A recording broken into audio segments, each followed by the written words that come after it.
I mean, is Cooper Rush worth 2.5 points? Are you kidding me? I thought this was a jitty. It looks like Saquon Barkley, John. I don't know. You can say the same thing about Creighton. Okay, they had the one good game against Kansas at home. When Toast talks about the kicking market, it's like some earth is flat shit. Andy, true or false, this is going to be a dog walking. Dog walking. This is my dog walking of the day. I think it's going to be very ugly. Dog walking. I think this is going to be ugly. Hey, get the sauce. Oh, my God. That Rays White Sox game. What's up, everybody? Happy Saturday morning. Hope you all enjoyed your Friday night. I had a rough one. My streak of winning days comes to a close. Actually, if I get the Red Sox to come back to win here, it actually won't be quite as bad. The loss, the over in the Rays White Sox was such a frustrating loss. I had over 7.5 and over 8. The final score was 6-1. If there was, so there's 6 outs per inning, so there's 54 outs in the game. I bet you 40 of those 54 outs were bullets. It's like a screamer right at the left fielder or right at the center fielder or right at the second baseman. The ball, they were smoking the ball just directly to fielders to end innings the whole time. Frustrating loss. Yeah, that was quite frustrating to say the least. And then, I was more upset. Yeah, I was more upset with the Nationals for me.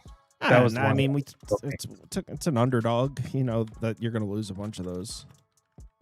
But I really liked it. It's like the emotional ones where it's like, okay, I really like this one. I got CLV. I'm setting myself up good, and then it's just like, ah. Yeah, but when you take underdogs, you know, like you're probably going to lose. The key is to just try it. You're trying to win. Like, yeah, it's not like Texas was easy just to throw away. That was a bad bet. Ranger Suarez is out of the game. It's Bayo now. You faded Josh's Astros after yesterday. You're a fool. Astros were a lock. You faded who? Josh Witt in the comments. He'd been sharing his wife passed away with cancer yesterday, and he's a Houston fan, so we are all on Houston. Free money. I'm sorry to hear that, Josh. Yeah, shout out Josh. Yeah. He's a great guy. He's always in the comments. Great guy. Josh is a cool guy. Sorry to hear that, man. But I did hear you complaining about your Nationals. Cry me a river. Cardinals plus 174. Should have been an easy winner. Oh, my God. No, he was talking about the Nationals. I was talking about White Sox Rays over. Oh, my God. White Sox, man. How does plus money? The Get out of Rays here. suck.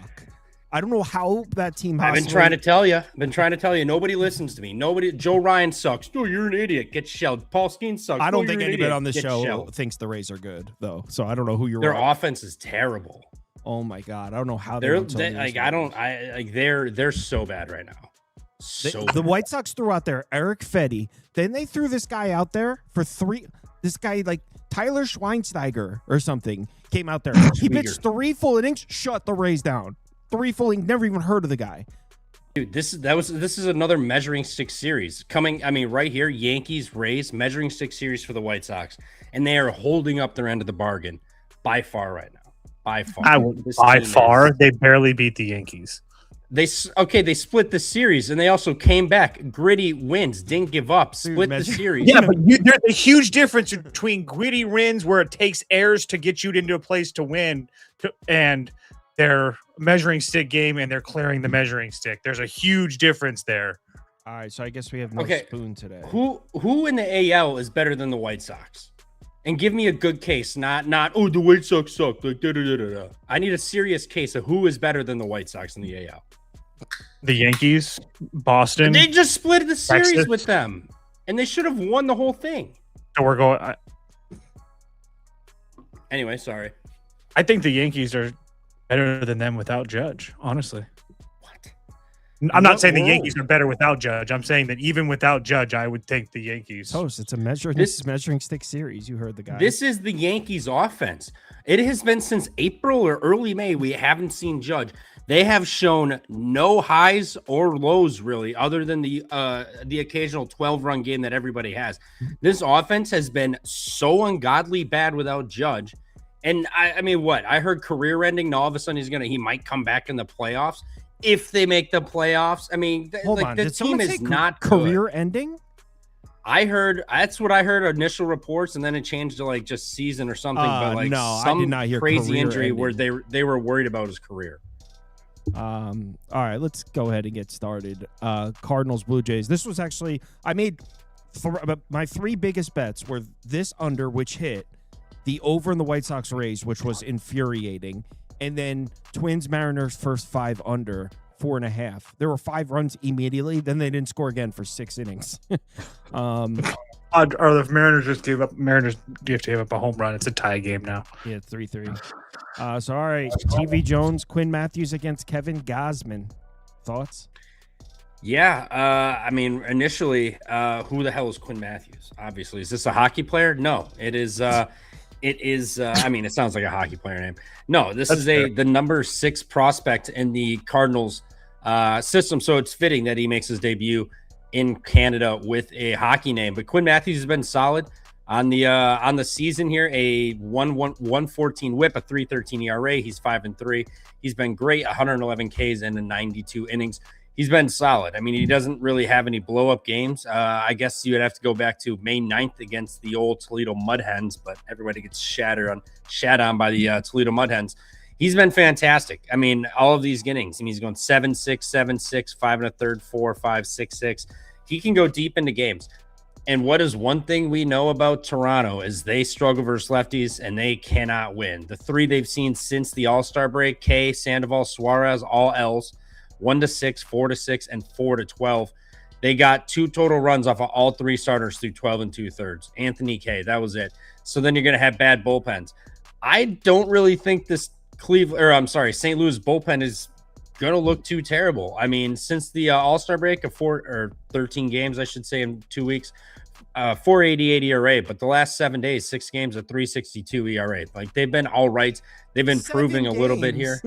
I just gave you both windows. I gave you a recent and I gave you a good sample size of 2 weeks. Like, what do you want from me? I gave it to you twice, and you're complaining. You're complaining here. I'm giving you more information. Shit. But I think Quinn Matthews will be fine. A lefty starter here. The Cardinals offense obviously terrible. I think another under 8.5 is probably free, but I do like the Cardinals here. I know we're going to get a price on them. Not as good as yesterday because Cease isn't pitching, but I mean, Cease was on the bump today, and they won that game in the 8th inning. I don't believe in the Cardinals tomorrow. I think Quinn Matthews looks damn good here tomorrow, and I like the Cardinals here. I mean, this would be embarrassing. This would be a really embarrassing one for the Blue Jays to lose. But I mean, the Blue Jays have showed us. Hold on, yeah, someone said my mic is quieter than you guys. Let me just turn it up a couple notches here. Hold on. Testing. What's up with this? What are the Red Sox doing right now? I should be. They're down? Oh, they blew that lead like 45 minutes ago, dude. Who? The Red Sox. Oh, yeah. Plus 139 on these CSs. Yeah, I got plus 142 or something. So yeah, Sorry. I probably would go right back to the under. It worked for me today. I don't know who this pitcher is though. Toast. Really close to betting St. Louis, and there's a couple reasons. Trevor mentioned it. The Blue Jays really struggle versus lefties, and this Quinn Matthews kid has been very, very good in AAA with like a 155 ERA over 50 plus innings. I don't think that he's going to get really hit hard tomorrow. He's going to have a full bullpen behind him, which I know that the Cardinals bullpen isn't anything special, but that definitely does help, especially with O'Brien, Soriano, and Stanek.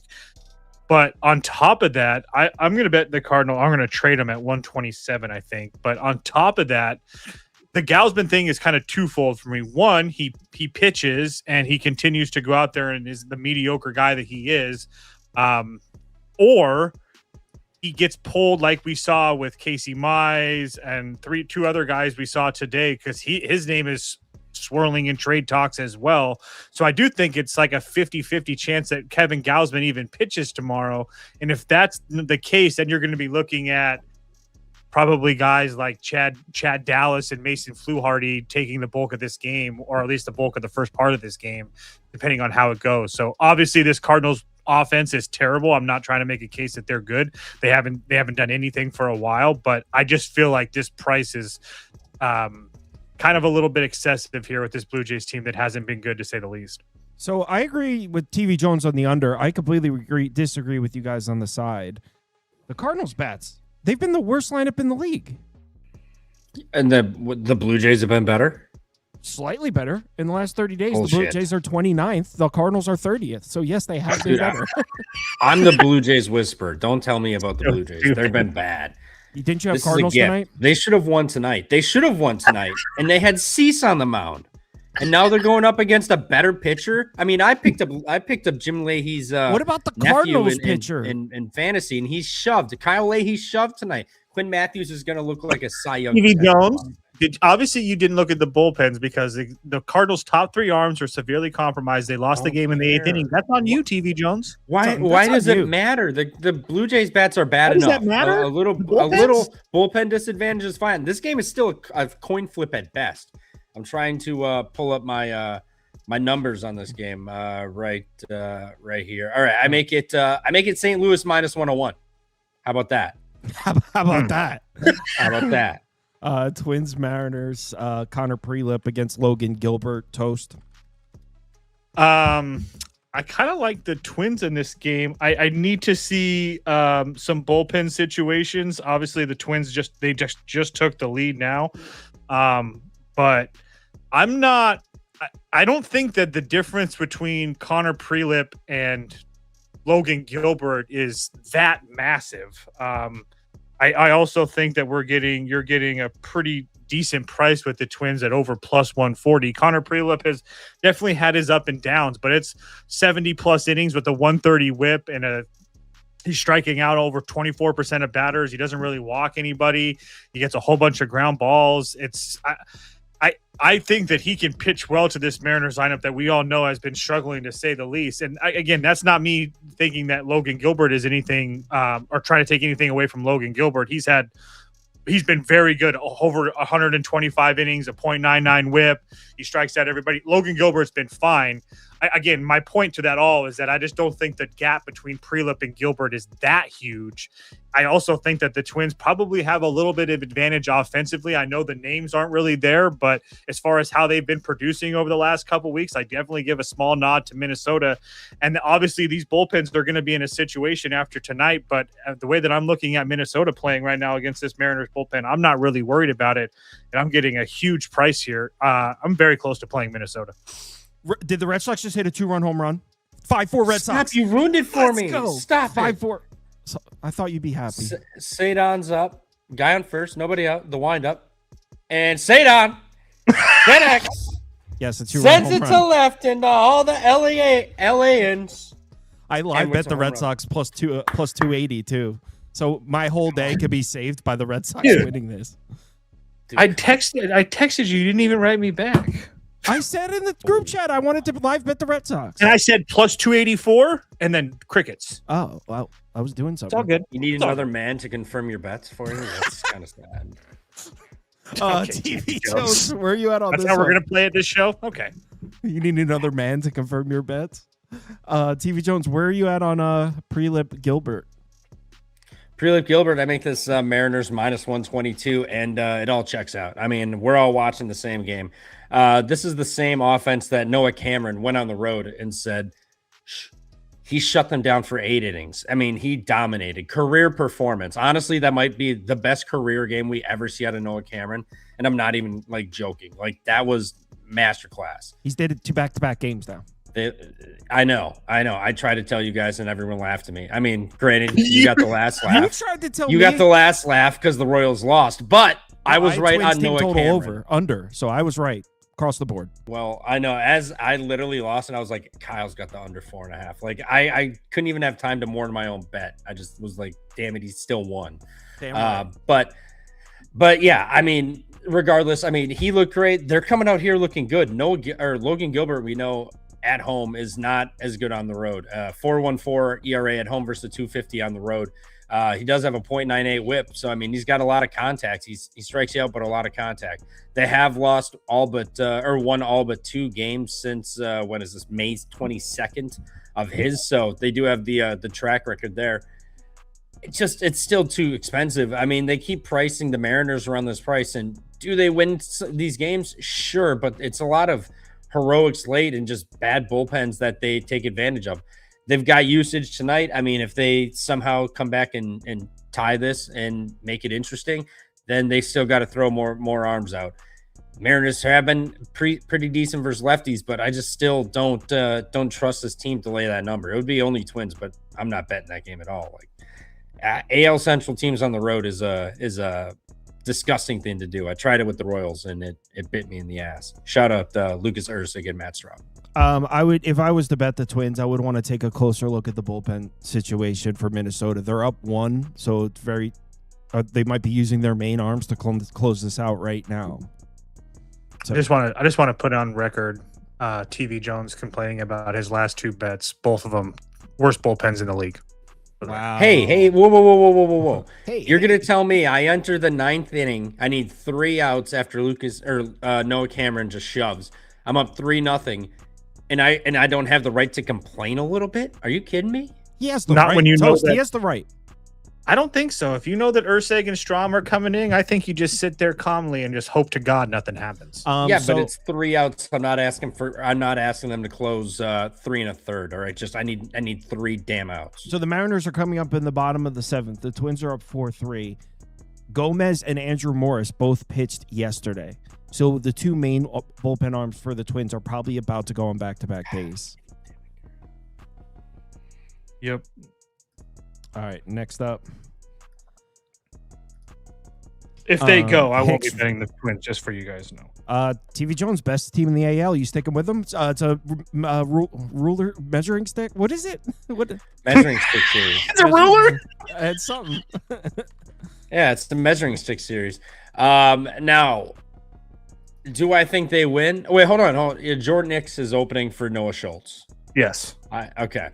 All right. So now you heard it. Noah Schultz is starting the game. Now this kid. As I say, I mean, fantastic talent. He's just a little too loosey goosey for me to like to back. I mean, I've gotten cued a few times with it, and it has not ended well at all for me. I mean, Noah Schultz, they've won 1 game since May 18th of his starts.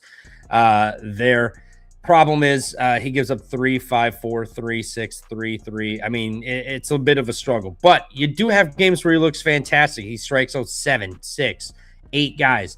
And it's like, okay, you know, he's got the talent, but he's just a little too, he's got the Mizorowski syndrome a little bit, where he's got the talent. You can see it. He just doesn't have it quite dialed in yet. So it's a little risky to back, I'd say. So me personally, I am going to stay off of this game. So I'm not taking a side, but I will take the over. I do think the White Sox continue to stay hot. And I do think the Rays are able to find a few runs off of Mr. Noah Schultz in that bullpen. Tomorrow, you know, I do think the White Sox are trailing. So best bullpen arms, I think we're not going to see tomorrow, obviously. And we will go from there. I have not seen the bullpen report from today yet, but they did they were up big. So I don't imagine too many serious arms were thrown. And true, you know, some guys are just a little too loosey-goosey. It is what it is. TV Jones not taking the White Sox here because Noah Schultz is a bit too loosey-goosey. No, they'll win. I just feel more comfortable with an over. I think we see runs. Right. Would you also classify Noah Schultz as loosey-goosey, Toast? Hold on. I make not. this one. Sorry. I make this 133. So I do side More with runs, the Sox. 7-4 Red Sox. TV Jones, 7-4 Red Sox. Oh my God, they keep doing it, dude. I told you they stole that Brewers voodoo, and it's rolling right now with dirty water, man. Wow, today We went were from literally cussing them out 10 minutes ago. Today went No, prove it. Today went from so bad to I'm going to be down about a unit in the MLB, 1.2, I think. I lost the W. Dude, my luck in the WNBA. I am tailing picks from How did people that that are over go? documented profitable as hell. I'm 4-14 placing WNBA bets this year. I don't know how I'm tailing people that like are up thousands and thousands of dollars, and I'm 4-14. So straight edge actually isn't down. It's you that are cursing him. That's actually It's my fault somehow. Yo. Toast, would you classify Noah Schultz as loosey-goosey? Man, I mean, I can see it. I can see where Trevor's getting at. I don't know how technical you want to get with loosey-goosey, but it's 145 whip, not very good. It's only 6 innings. The expected ERA is close to 6. Doesn't really strike out anybody. Kind of walks a whole bunch of people. There's not a lot of positive things to say about him. I kind of like the under here, not to just poke holes at TV Jones or to fade TV Jones, but I agree with you that I'm not in a position where I'd really trust this Rays offense. I know that Schultz can be a little bit loosey-goosey here, but after Jordan Hicks, I only need him to go 3 or 4 solid innings here of give me 2 or 3 run baseball at minimum. And I think we're going to be okay here because keep in mind that both of these bullpens are completely fresh and they're 2 of the best bullpens, at least both of them are at least at minimum top 10, probably more like top 5 bullpens in Major League Baseball. So once we get into there, I don't think that there's going to be as many runs. And as far as Rasmussen goes, I just think it's a completely different situation than what we had with today. I like the fact that Rasmussen obviously is much, much better, but I mean, the ground ball rate is what's going to be a big factor here, is that if he can keep this White Sox team on the ground with his almost 46% ground ball rate, I think he's had some success as well. I would love to play the White Sox because I do think that the Rays are a little bit too much favored in this game, but I'm not really loving it. I like the under a little bit more personally. I had mentioned I hadn't seen the bullpen report. That kind of makes me like the White Sox a little more because if the White Sox are serious. Yeah, the White Sox are serious. If Noah Schultz gets into any sort of shit, I think they pull him early because they know this is a huge series.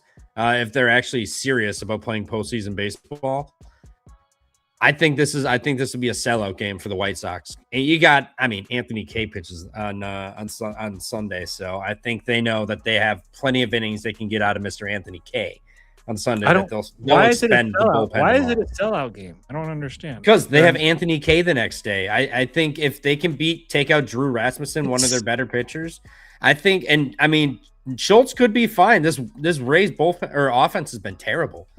At this price, it's kind of getting a little enticing for Noah Schultz. You're usually getting like 110 to like 120 maybe with Schultz. This price here on the road, the Rays offense has been bad. I'm kind of, now that I saw the bullpen, I'm kind of leaning a little bit more towards maybe I play the White Sox. Toast, just something weird. I would, by the way, on this game, I would only play White Sox. I watched the entire game today. I don't think the Rays are very good. And I don't know. I'm a little pissed off. Did you see the pitchers the White Sox threw out there? They threw out at first it was Eric Fetty for 5 innings, then Tim Schweinsteiger for 3 innings, shut him down. Then they brought out some other guy that just some bum from the bullpen, shut him down. It was like, how do you not score runs at home? But they did get bad on a ball a few times, but. Since the All-Star break, they've been terrible. Junior Caminero, I don't know. I know he hit that banner shot, but he did get hit in the hand.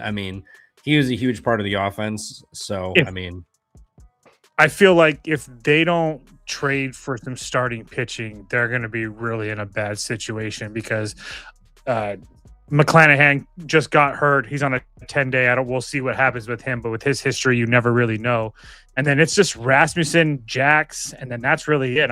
Martinez and Seymour. You're really. That bullpen's been good, but you're really asking a lot out of them if you think they're going to do something in October with the pitching staff that they have right now. Toast, just something interesting. So the Dodgers, they were up 4-3 going into this inning, right? That guy, I believe so. Yeah. That guy Irvin had already pitched an inning or two, and they left him in there. He gave up 5 runs, and they just let him finish the inning. They just left that dude out there to die. Is that weird? Not for the Dodgers, no. So they were kind of just like punting this game, which is what we talked about last night. Mm-hmm. What a day. Brewers win, Cubs lose, Dodgers are losing currently. Could be a huge day. What did you get the Red Sox at, TV Jones? Plus 139. I got them at plus 142 and plus 280. Nice. Marlins Mets, Toast. Man. We got to add Zach Thornton to the spreadsheets. I know. So- I assumed because his name. I assumed because his name automatically popped up that there was a reason that it wasn't in there. That's why I didn't say anything. Because usually when they don't. Anyway, I think this is a.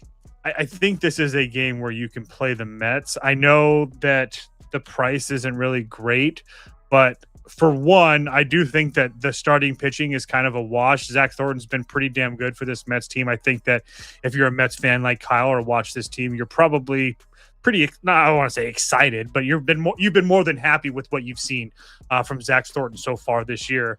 And Tyler Phillips been kind of mediocre at best, to say the least.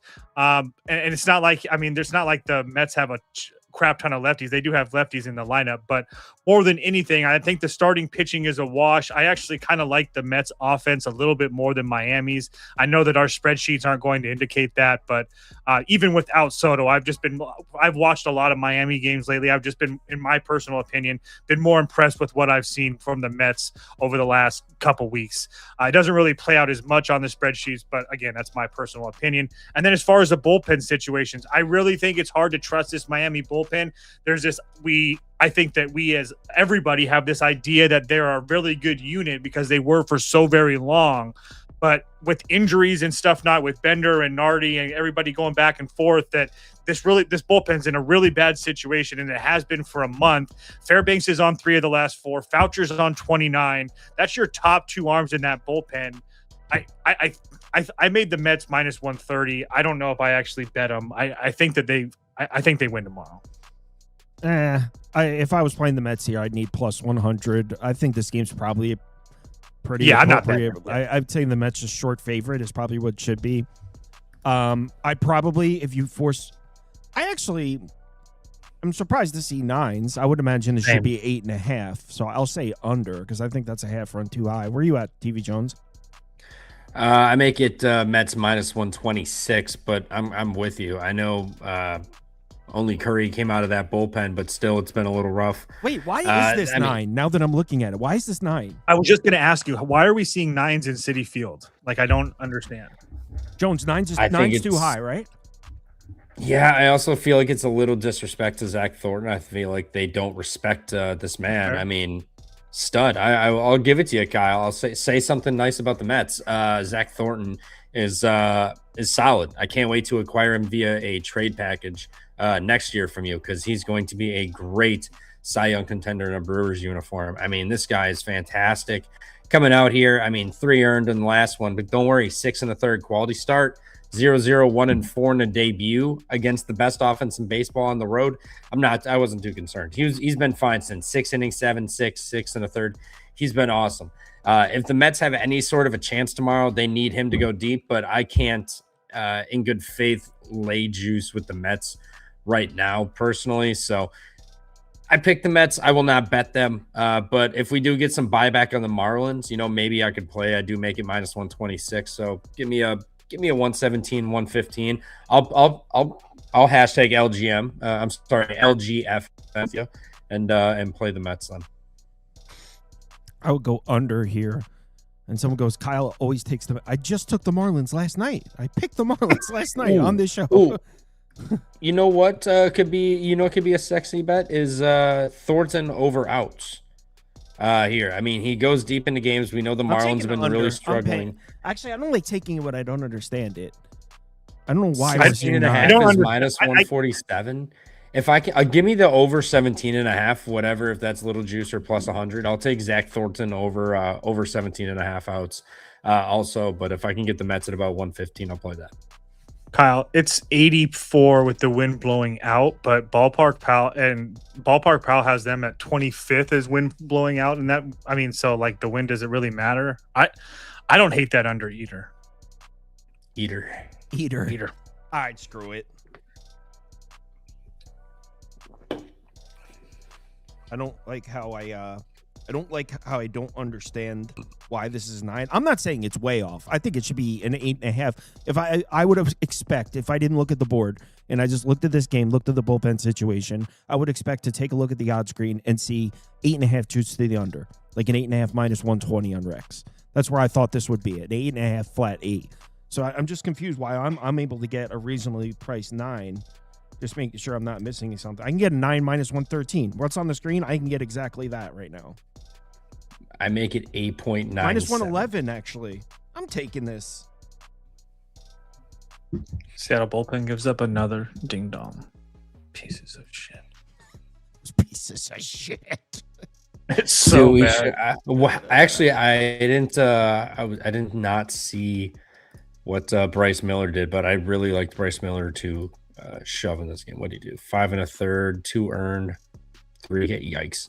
All right, not as good as I thought he'd do, but you know what? He wasn't terrible. Someone said MLB is rigged, fellas. Look at the Dodgers Red Sox game right now. Disgusting. It's called a tax bullpen. So what about that is rigged? It's actually You also had like a huge exactly, starting pitching advantage. It's actually exactly what we said would happen last night on the show. That's why we picked the Red It's Sox. also that right there. It's just public sentiment on something, and they just tax them more because they know you're going to bet it anyway, and then you get pissed off about it. It's like, hey, you know what? The price is way fucking off anyway. Shouldn't be laying 190 with like Robleski, or I'm just saying, like, whatever it is. It's just public sentiment that, oh, they'll kill this team. Well, guess what? They still lose 60 some games a year. The Dodgers closed to like minus 125. Pirates. No, I was just giving like example. I don't know what it was. I was just saying. Ashcraft Reds. Toast, do you trust Ashcraft anymore? I mean, yes and no.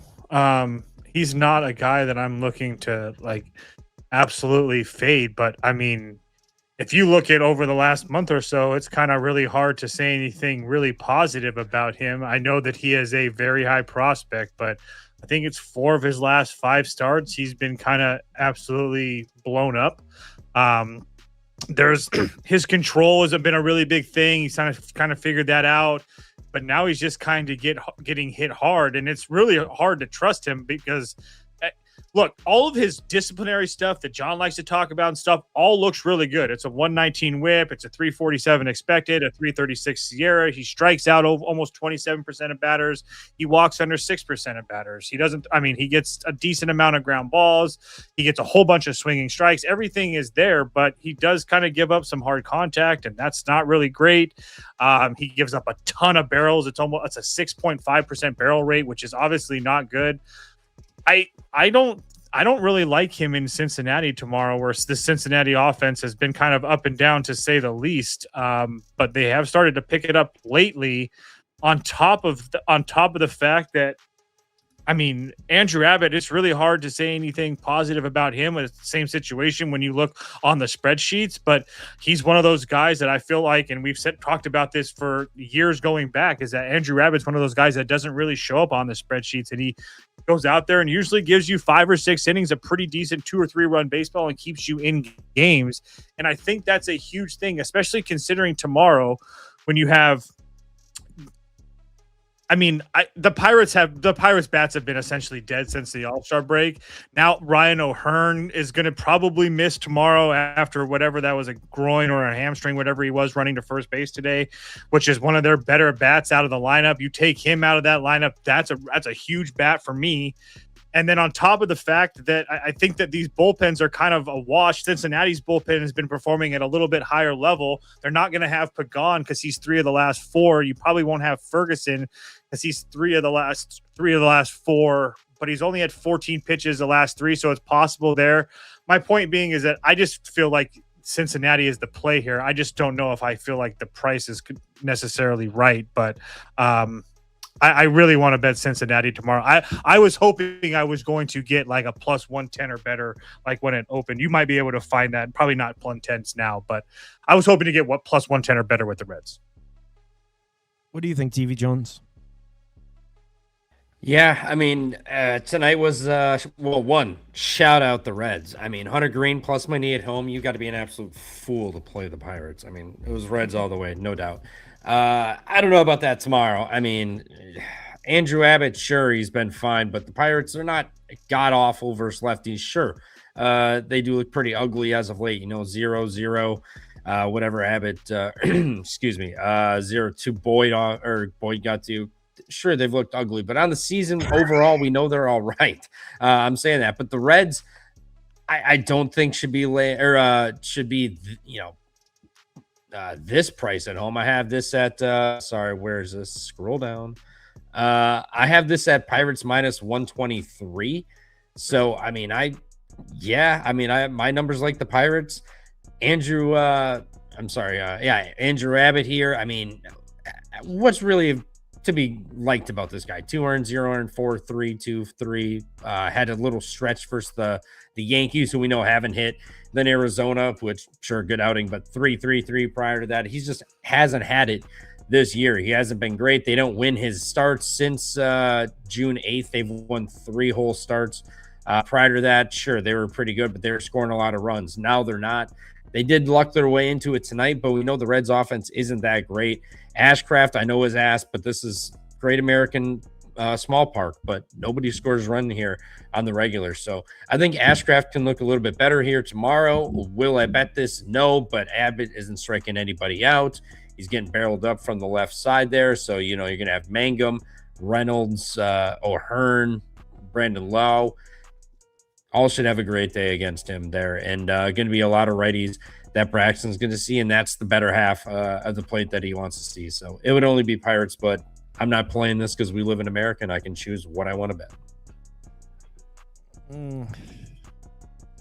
I don't know. I probably would lean towards Toast with the Reds, but the Pirates bats have gone downhill. Right now, I just think there's not much of a gap between these two starting pitchers, the way Braxton Ashcraft has fallen off and the way the Pirates bats have fallen off. I don't think that there's much of a gap between the bats either. I feel like this is a coin flip game, so I would probably lean towards the Reds at the plus money, but that's kind of why I said I would need like plus 110 or better because of the Reds bullpen situation. I kind of thought it was like a coin flip myself. I can't really argue the fact you're just going to take plus money this entire series. That's probably the smarter decision than trusting the. Yeah, probably. I'm not liking the game, but it's probably smarter than just trusting whatever our computer says. Yeah, gives you a good idea. Next up, Sports scientist Jacob thinks the 8.5's too low, but I mean, I know the bullpens are taxed, but these offenses are really bad. I mean, I can't argue that fact either, but this could be like, I mean, shit, Toronto's offense came alive. What is that? A series or whatever ago. I forgot who they played, but they came alive for one series, and then they, again, regressed to nobody. All right. Next up is the Prize Pick segment. Go grab a water. All right, cool. We got first up. This is a Claude exclusive. Braxton Ashcraft higher than 2.5 earned runs allowed, and Christopher Sanchez higher than 1.5 walks allowed from Claude. Toast. Parker Messick higher than a half walk allowed. Arizona's walking almost over 10.5% as a team. Same thing with Christopher Sanchez, higher than a half a walk. The same thing with the Orioles, and then Fried and Lopez all walks. Fried's at an 8% walk rate himself, and Lopez is around the same. I think all those guys can definitely give out some walks tomorrow. Those are my 4. That's brought to you by PrizePicks. Play $5 to get $150 if you win. That's by using the promo code HMA. Link is also in the description. All right. Phillies Orioles. Shout out the O's. Free money. Oh, I think Toast, didn't you have the O's too? Oh, John picked them on the show? I think we both might have picked him. I just didn't bet him personally. Oh, okay. So Jacob's telling everyone it's a scheduled win for the Phillies, and it's kind of hard to argue with Christopher Sanchez on the mound. Any reason to believe it's not a scheduled win, TV Jones?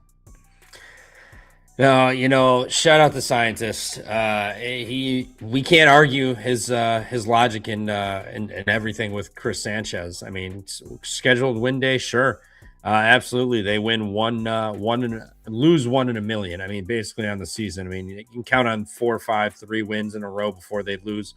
And prior, it's been they've win 3, lost, 1-3, lost. They currently have won 3 in a row. He's been at home 2 straight games. Baltimore, sure, their offense is pretty trash, but they've been a little bit better against starters. I mean, they got 3 off of Scoobs, 3 off of Jake Bennett. Totally, they got 4 off of. Noah Cameron, they got 5 off of. I mean, and you can't argue anything about Noah Cameron. I mean, the guy just just had a career game. And they've done those on the road against Noah Cameron was at home, but everything else is on the road. We know Chris Sanchez has been a volatile character right now. I mean, 3 earned, 2 earned, 2 earned, 9 earned, 0 earned, 5, 1, 4. It hasn't been the sharpest. I mean, he's skidded down the Cy Young race to where he's no longer in contention. It's all Mizorowski. I think the Orioles have a chance tomorrow. I mean, this price feels a little expensive. Sorry, scientists. It does. I make this minus 118. Shane Baz and company plus 130 or so. I could get behind that. I'm not sure what the best price you can get is on Baltimore. I'm staring at a 125. That would probably be the side I would go to here. I mean, look at their both. Thank you. There's their bullpen. Yeah, I mean, Kittredge's available. I know he's getting trade talks, but he'll be available unless they trade him. And then you got Suarez and Garcia available. Also, I mean, Wells didn't go deep into games. Cano only threw 17. So I think you can see those guys if need be, but I think Baz looks good. Phillies offense we know is not the best in baseball. It's actually one of the worst.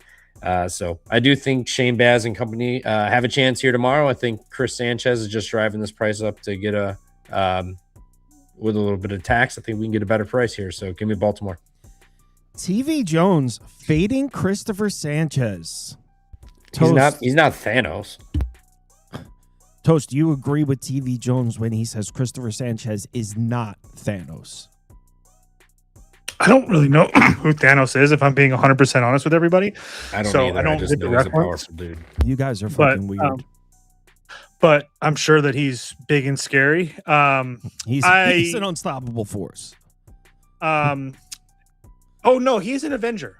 No, I know that. No, he's not. No, he's the guy that kills the Avengers, right? No, he doesn't kill them, but Is he in an Avengers movie? He's the antagonist. He tries to collect the Infinity Stones to. It sounds stupid when you explain it. It's dope. Shut the fuck up. Just go. Oh, it sounds stupid. I was being honest. I thought I saw him from the movie's cool. I'm not even like a superhero guy. That's a cool movie. Everyone's seen that. I haven't. I just know he's the ring guy. No, I leaned. Oh yeah, he has the big hand at Disneyland. Yeah, he did. He like crushes the fist and then like it's a meme. I've been there, seen it. All right. Anyway, over 8 or pass. A little bit too pricey with the Phillies as far as the minus 140 or plus thing. This kind of doesn't probably make sense. I just don't really love their bats on the road, but I think that the Baltimore offense can definitely put a couple runs off of Christopher Sanchez. I know that he is very good, to say the least, but this Baltimore offense has been very, very good versus left-handed pitching. They've also seen some very decent left-handed pitching as well and done just fine against him. And it's not like Christopher Sanchez over the last month and a half have ace stuff. Yes, as TV Jones pointed out, they're winning his games, but he's not just absolutely dominant in every one like he was at one time. I'm still not a believer in Shane Baz, so I have to give him a little bit of respect, especially after his last couple starts. But I do think that this Phillies offense is definitely able to get to him with some of the whole bunch of lefties with power, and the wind's going to be blowing out. It's going to be like 85 degrees. I think if you were to bet 8 and you see 8.5s tomorrow, that's where I lay with it. I don't hate that over. It's beautiful weather for scoring runs in Baltimore. I like the Phillies with all those lefties to give Baz problems. Phillies are technically better on the road than they are at home. So you do have that going for you too. They're the worst road lineup in baseball this season. No, I mean, they're performing better on the road. I mean, I'm talking about on the full season, maybe recently. Yeah, true. I just heard it. I didn't do the stat research. What can I get Phillies team total over at? I'm gonna have to pay a 4.5, aren't I, Toast? I don't even have minus 104 for 4.5. Yeah. Probably around minus 110 for what you can get. Yeah, it's actually not that bad. Maybe I'm just gonna take the Phillies scheduled win, bro. I'm not doubting the scientists on a scheduled win. Yeah, there's a one. Are you fading? There's a 130. There's a 130. I didn't see the 130s. That's much better. When you say scheduled win, everybody throws those in the parlay, like you and scientists. Yes, and they've been winning every single one of them. Stevie Jones. Yeah. Well, if you're a trend guy, I know there's trend people out there. Since June 22nd, every 3 wins, they lose the 4th outing. They won at San Diego, home at San Diego, at Toronto, lost in Milwaukee. Beat the Mets, won at Washington, beat the Pirates, lost at the Royals. Beat the Tigers on the road, beat the Dodgers, beat the Yankees. Now he's at home. So do with that information as you want, but I'm just saying it's scheduled a loss day since May 22nd. When I do the spreadsheets next year, since I'm starting to learn Claude, I'm going to take out the results so no one can say that. All right, Phillies, I'm in. At straws. I'm backing Thanos. All right, next up, Rangers, Astros. Speaking of Thanos, people love DeGrom. Oh, DeGrom is also Thanos? I mean, for a guy who doesn't know Thanos, you seem to have a lot of metaphors involving Thanos. It's the same powerful person. Like, you see, everyone sees DeGrom, they're like, oh, Thanos? Gotta be over strikeouts. I don't think everyone thinks Thanos when they see DeGrom. Maybe not now. They think former Met. Him and Syndergaard. Toast, what's up with this one? I feel like this is a cheap price for the Rangers. I kind of want to get my lick back here. I know DeGrom doesn't have the best history in this ballpark over the last few years. I've seen that going around tonight. I'm not really worried about that. He's been very, very good on the road this year. And I think that, I mean, obviously with him against Blanco, I don't think it's crazy to say that we have a starting pitching advantage. I do think that this Texas lineup can get to Blanco. Obviously, they didn't get to Hunter Brown today, yes. But they have a whole bunch of lefties with Blanco struggles with. He hasn't been good. He hasn't been going deep into games. And that bothers me just a little bit because I'm good with Hader, Abreu, and O'Kirk. But everybody else down, I do think that they can get got at times. And I don't think that he's going to be in the game for that long. And if that's the case, I don't really think you see Hader and Abreu because I think that Texas might have an advantage here. Texas is also going to get Chase Silsleth back in that bullpen. I don't know if he pitched today or not, but he will be there sooner or later, which is going to add to that bullpen. I think DeGrom can pitch well. I know that this Astros offense has been really hit or miss, but if you look at the guys that they've got runs off of, it's Jansen Junk, Sandy Alcantara, and Davis Martin, all 3 guys that have had really ups and downs. Sandy's like a brand name, but I think that DeGrom can pitch well. I want Texas under 130. I was looking at a trade at 117. I feel like you have to be at 130 or better to make this bet, but it would be Texas or pass. I haven't bet it yet, but very strong lean. So someone in the comments said Noah Syndergaard of the Mets was called Thanos. That's incorrect. He was called Thor. Because of the long. For someone that doesn't know Avengers, you are quick on these. Yeah, TV Jones. It's his nickname. That was his friggin' nickname. And also, when here we go, broken finger story again. When I was off of work for 9 months because of the 3 surgeries, I decided, you know what? I'm going to catch up on all these Marvel movies because I got downtime. So you have watched them. I got up to like Ant-Man 2 in chronological order. You went way too far. I cannot do this. There's no need to go past a certain point. I literally went back to like the first ever like Iron Man or whatever. Man 1. Great film. Oh, fantastic flick. Loved it. But it got to a point where I force-fed them down my throat. I just could not do it anymore. And Ant-Man 2, I called her quits. And since then, could not give a shit less about those movies. I've never seen the movies, but I will say shout out to Ant-Man. He's always really cool at Disneyland. The line's always really short, so he's always down to take pictures and videos and stuff. Hey, is it Paul Rudd? Does he shrink? Actually, Paul Rudd's cool. Paul Rudd's cool. I took the Rangers too, Toast. I got a really good number. -1. I just got -117 on the Rangers. That's what I was looking at. Okay, I'm going to join you. All right, next up. TV Jones, what'd you take in this one? I was gonna say I didn't talk. I haven't talked yet, but can you pull up the bullpens for the Rangers and whatnot again too? Thank you. TV Jones, you know that you're in our Discord. These are available to you for free. Well, I think he was saying could pull it up so they could see it, the viewers. Oh, okay. Yeah, that too. No, also I got home late. My shit's running. Also, I've been having a problem with mine like leaking to where it like uses up every single like ounce of RAM I have on this computer, and then I have to like stop it. Like I have I don't know. I got to figure it out because it's annoying. But anyway, so it doesn't update for me. But yeah, I mean, look at that. Latz and June is completely available for the Rangers. DeGrom. Now, I did say everyone thinks it's automatic win, whatever. I do think he does have an advantage here. I mean, Jacob DeGrom is a seasoned vet, to say the least, and I think he knows that. Hey, I should probably not pitch to Yordan Alvarez. Last 45 lefties, 4.50 ERA, 150 WHIP, a 10% barrel, 67% hard hit. It's been trouble on the season, a near 4 ERA anyway.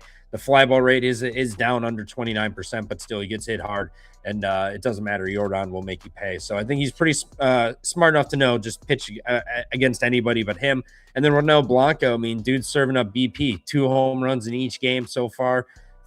3 walks in each game so far. He struck out 12. We'll give him that. He came out the first outing, looked great with 8 Ks, but I mean, he's given up. I mean, 6 hits, somehow giving up 9 earned. Why? Because he walks everybody under the sun. Texas, I mean, they've got a 7% walk rate the last 2 weeks versus righties. Not the best numbers you want to see, but they can still draw walks. We know they can do damage. I think Ronel Blanco is going to have some troubles here tomorrow. I think Jacob DeGrom is going to look nice. And so, I mean, I make this minus 126. We got the whole bullpen with Latz and Junis. That's the key. I'm with you. Give me Texas here today. They get their lick back after today, and then I think Houston gets it back on Sunday. Nice. We're all on Texas together as a unit. Let's hold hands and take. Damn, that means we automatically lost according to the comments. Oh yeah, we're hitting 11%. All right, the chat gets one today. They get the Astros. I'm up so much money fading you guys, and you all pick the same thing. Diamondbacks. Red Sox tacking on some cushion. Potentially. Caleb, look at that. Another. Oh, he didn't Brewer. score. He didn't score. Noise. Runners on second and third, no out. I thought he was going to score in that. They're just letting that Irving guy out there literally die on the mound. Yeah. Dude, that's 2 Brewers making impacts last 2 nights. I was looking. I was like, why didn't they take him out? They have nobody available. Because remember when we did the show last night, we didn't have the spreadsheet yet because the game had just ended. We should have bet the Red Sox heavier. They only have a few arms available for this game. So they literally called this guy Irvin up from AAA just to burn a bunch of innings because they have no arms available. TV Jones. Seattle, sorry, really quickly. Seattle's in an opportunity to tie this game. So both of these bullpens might be possibly cooked if Seattle can tie this game. Just keep in mind. TV Jones, talk to us about Parker Messick.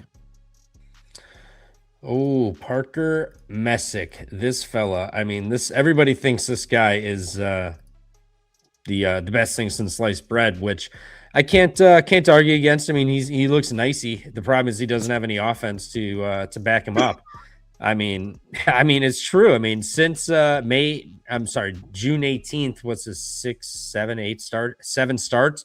He's had 2 earned, 4 against Texas. He had 1 bad outing. He still went 6 2/3 in that game. 1 earned, 1 earned, 1 earned, 1 earned. He's going 7 2/3, 6, 5 2/3, 6. He's fantastic. He just gets no run support. But you got Arizona with old Cole Drake on the bump here. He is on the road again. The last road outing in Washington, best offense in baseball. He did give up 4 earned. He went through 4 innings, but a couple of long balls there. And the walk issues. And we know Cleveland can draw some walks and lefties this season. Basically in that game, well, he's had 2 starts. He's only seen 12 of them, but 11.50 ERA, 2.14 WHIP, and 8.10 xFIP. I mean, the barrel rate is 20%, and on the right side, it's a near 16%. So he's just serving up meatballs. I mean, he's figuring it out here. And on the road, he got absolutely tattooed. Now, Cleveland's lefties are not the same as Washington's lefties. That is a given. But Cleveland can still make some damage here. I do make them a favorite. I make them minus 146, so pretty close to what this is. I have absolutely zero interest in backing Cleveland at this price whatsoever. It would have to be Arizona at this price, but personally, but I have no interest in this. No, I pick Cleveland, but I'm not betting this game whatsoever. I think Cleveland wins, but I can't justify laying this price. Toast. I'm going to be on Arizona personally. Not a fade of Parker Messick, like TV Jones said. He's been very, very good. I want to make that clear. It's over. He's eating a whole bunch of innings, over 125 innings, a 104 WHIP, 313 expected. Some of the disciplinary stuff isn't fantastic. He definitely gets his strikeouts and whatnot, but he, as John might say, he doesn't really win in the zone at times. And I do think that can be an issue with this Arizona team that is destroying left-handed pitching, and they've seen some pretty decent lefties as well. On top of that, and TV Jones kind of touched on it, I'm not really worried about Cole Drake here. I feel like he faced a athletics team that's very comparable to this Cleveland team as far as offensive is concerned at home, and he pitched well with 5 innings, 4 hits, and a run. He went on the road in Washington, where it's one of the hardest. I mean, I know that Washington isn't as good at home as they are on the road, but that's not an easy offense to take or to pitch against, and they took advantage of him. So be it. But I'm not in a position where I feel like Cleveland's in that same type of position. We're getting almost plus 140 on our money. Yes, you're probably not going to have Garcia, who's down for Cleveland or for the Arizona bullpen, because obviously Sewald's been moved out of that closer role. But I still think there's enough pieces there to keep us in this game. And we're getting a huge price with Arizona. I'm going to be on Arizona tomorrow. I just think with a little bit of a tax bullpen for Arizona, and it's Parker Messick against Cole Drake, there's just way too much of a pitching advantage for all 9 innings of this game for me to do it. But I agree. This is way too expensive to take Cleveland. So I guess, you know what I would probably do? I'd probably go here over. The Arizona's putting up crooked numbers against every lefty they see. And I just don't trust Cole Drake on the road. What are you celebrating? A push. That's how my day's going. Oh, you had under 8? Yeah. Dude, just dogs are barking lately. I do have I fired this up and completely forgot about this real quick. I have the promotional giveaways at every stadium. Tomorrow is Cade Smith bobblehead for the Guardians game, so maybe there's a little extra juice. Rangers Astros is a Yordan Alvarez Spider-Man bobblehead giveaway for a ticket package. Orioles Hall of Fame introduction, Terry Francona bobblehead at the Reds, Aloha t-shirt at the Mariners, 86 World Series reunion and celebration for the Mets. Yep. City Connect patch button up to the first 10,000 fans at the Rays game, and then a blue Transformers hat at the Blue Jays. So if that sways your handicaps at all, there are giveaways at a lot of games tomorrow. It does. The Mets rings are very nice. I sat next to a catcher at the All-Star game. He was showing me the rings for the Mets. Wow, that's fascinating. Nice. It was. Kyle, go get you one. Yep. If I want one, I'll just order it. Nationals. This one's support your team. Yeah, Kyle's that guy. What do you mean? If I want something, I'll just order it. It'll be here tomorrow.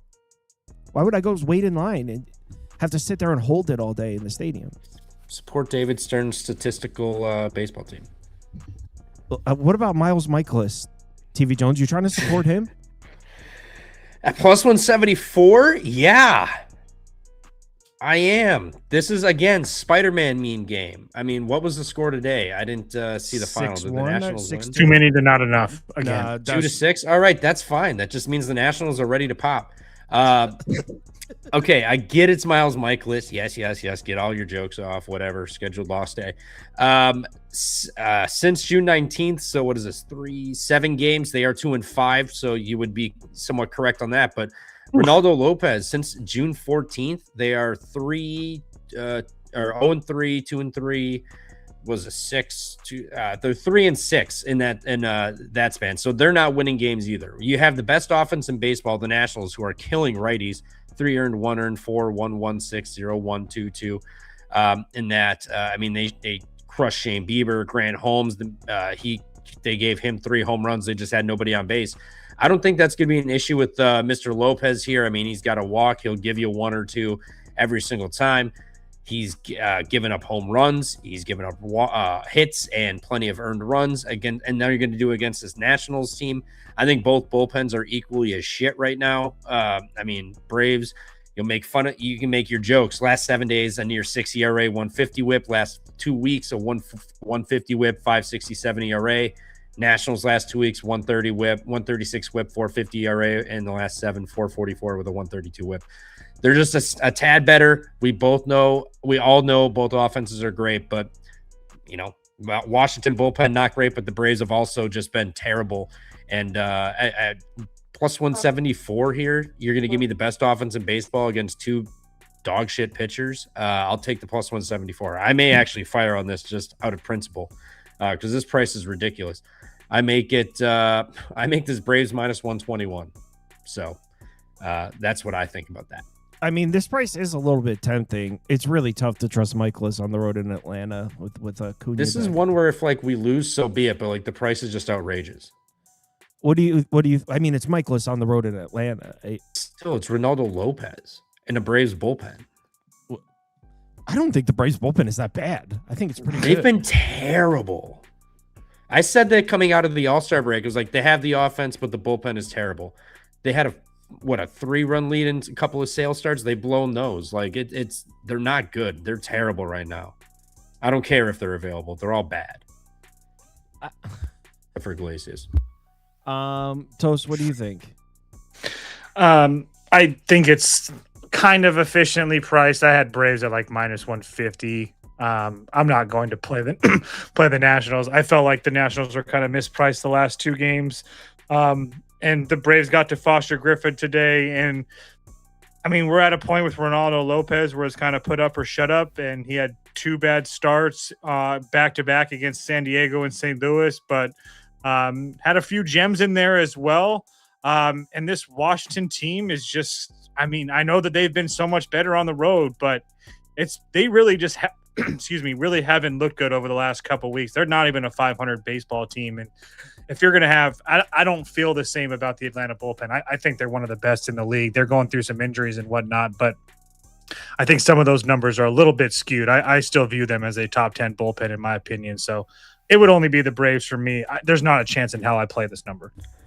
I'm not saying I think the Braves are a god-awful bullpen, but what they've been doing since the All-Star break has not been good. But hold on, you're saying what they've been doing. If there's one guy that has a 16 ERA, you'd have to show me that the Braves' main arms are struggling. Not one guy that gave up 14 runs once to the Mets.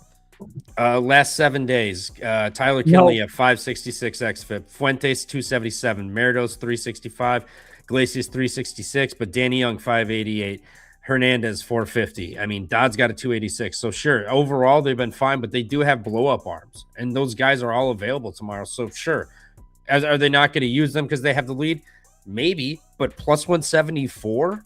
It's been terrible, and the Braves have consistently been blowing games. It's not like every once in a while, oh, this guy entered or so and so entered. It's been a consistent problem this entire post or second half of the season since the All-Star break.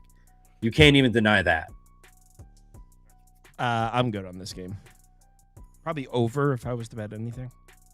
I'm tempted to fire out of principle. That price is crazy. It's the best offense in baseball. I mean, I wouldn't necessarily disagree with the Nationals.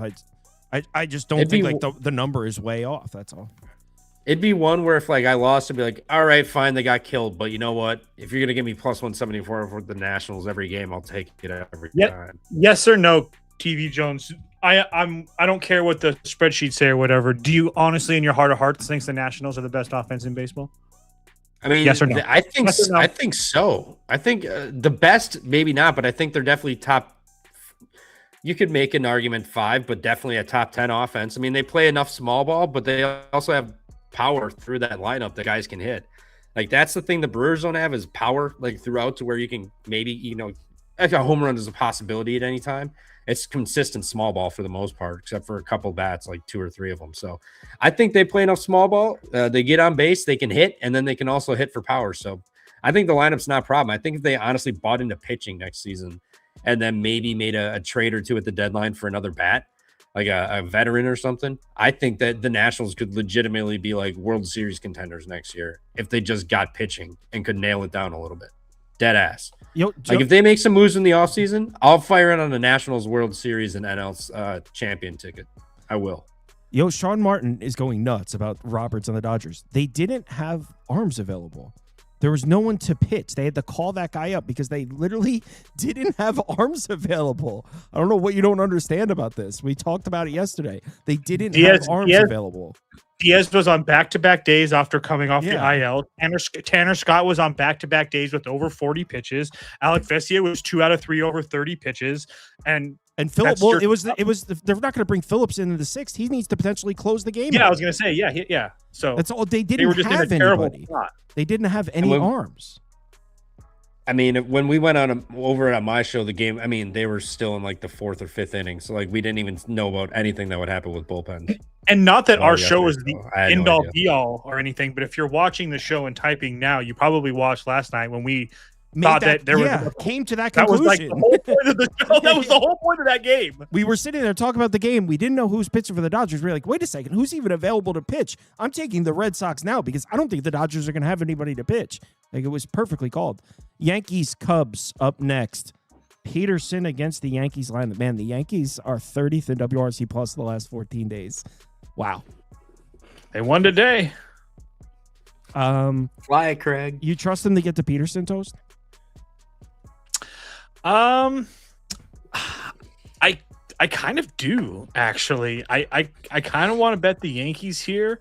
And so I ate it with Max Fried his last start. But after that first inning, he looked just fine. I know that he hasn't been the dominant Max Fried that we all know and love, where he's not giving up any runs or anything like that. But he's been pretty damn good for the Yankees this year. And I know that he was coming off injuries and whatnot, but it's just understood this year. Oh, he actually pitched well against the Pirates his first time back. All right. Sorry about that. No, you're fine. I mean, it's not the Max Fried, the dominant Max Fried, but it is close to 7 innings with a 102 whip and a 251 expected. It's just some of the disciplinary stuff isn't great. Not a lot of swinging miss and stuff like that. But the one thing that's huge is a 50% ground ball rate, and the weather is crazy. That's why we have a 6.5 total in this game. I think that you have a starting pitching advantage. That being said, I wanted to say that David Peterson is starting to find something here in Chicago. They changed his pitch mix around, and he's looked really, really good. I think his last 3 or 4 starts. Let me double check. It's last 3 starts. Yeah, it's one against St. Louis. He got tattooed, but since then they've kind of fixed his pitch mix. But the Yankees are going to be seeing yet another left-handed starter. They saw Anthony Kane, Noah Schultz, Christopher Sanchez, Luzardo, all in the last week. So I love the fact that the Yankees are seeing another left-handed pitcher. I won't argue that the Cubs probably have the offensive advantage, but I don't think that I think the bullpens are a wash. I think I have a small starting pitching advantage as well. I want to bet the Yankees. I don't know if I'm going to lay minus 120 with them. I was hoping I would get them closer to like 115 or a pick, but it's getting a little bit too pricey for me right now on the road with a team that really doesn't hit well. But I do think they're in a good position tomorrow. What do you think, TV Jones? I mean, I don't know how you can trust either offense here. I mean, I see wind blowing in 31 miles an hour. I mean, very likely a delay or postponement here. I mean, 70 or 69% chance of rain. Nice at first pitch. And that's 58, 56, 53% all the way up till 10 p.m. So probably don't see this game anyway, but it would have to be an under. I mean, I think if they start this game, I think you hammer the starting unders. Like Max Fried will have probably a little bit inflated just given his name. I think you hammer the unders because I do not think they actually play this game, but if they do, it's definitely getting called at some point because it's just going to keep raining and raining and raining. So straight game under and pitcher under anything in this game if they actually play it, but I don't think they do here. But I mean, the Cubs offenses look terrible lately. Max Fried, he's going to see a lot of righties. And if this game goes and the righties, he's not getting any whiff or anything against them. I mean, the lefties, he's been fantastic against the righties. No whiff. I mean, making a lot of contact, but the expected batting average is, of his cutters, the one he throws the most, to 219. Then he alternates between 3 other pitches. So, I mean, he's got the curveball, sinker, changeup. He's all very good against those, not getting hit hard or barreled up or anything, and low expected batting average. So I think it's a lot of ground balls in the dirt. Gonna play some, gonna have to make some defense here. Dead ass. I'm just saying. You're gonna have to play some I'm reading the comments. I'm reading the comments, not you. This dude has not answered who did he want him to bring in? I guess, are you slow? There Are we was still doing this? no one available. Like, But I'll tie this off real quick. The Yankees. He the goes, Yankees, maybe Yamamoto. bottom 10 Okay, in- I'm Oh, yikes. No, Yamamoto was no. Sean tunes into my show too. We went over it.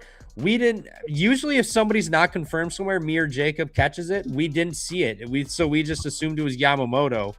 But when you guys saw him not confirmed somewhere, I was like, okay, that changes things. And then they just went straight bullpen day. Because when I woke up, I saw plus 105, plus 110 on the Red Sox. So I was like, okay, so he's definitely not going. So it was great call on your part. Thank you for that. I wouldn't have fired on the Yankee or Red Sox, but I did last night because you saw it. I was like, generally something weird happens, and look at that. He didn't pitch. He goes, maybe Glass now. Yo.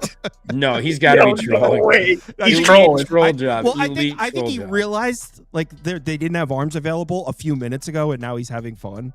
But they didn't have arms available. That guy Irvin, they literally called him up from AAA to eat a bunch of innings because they had no one available.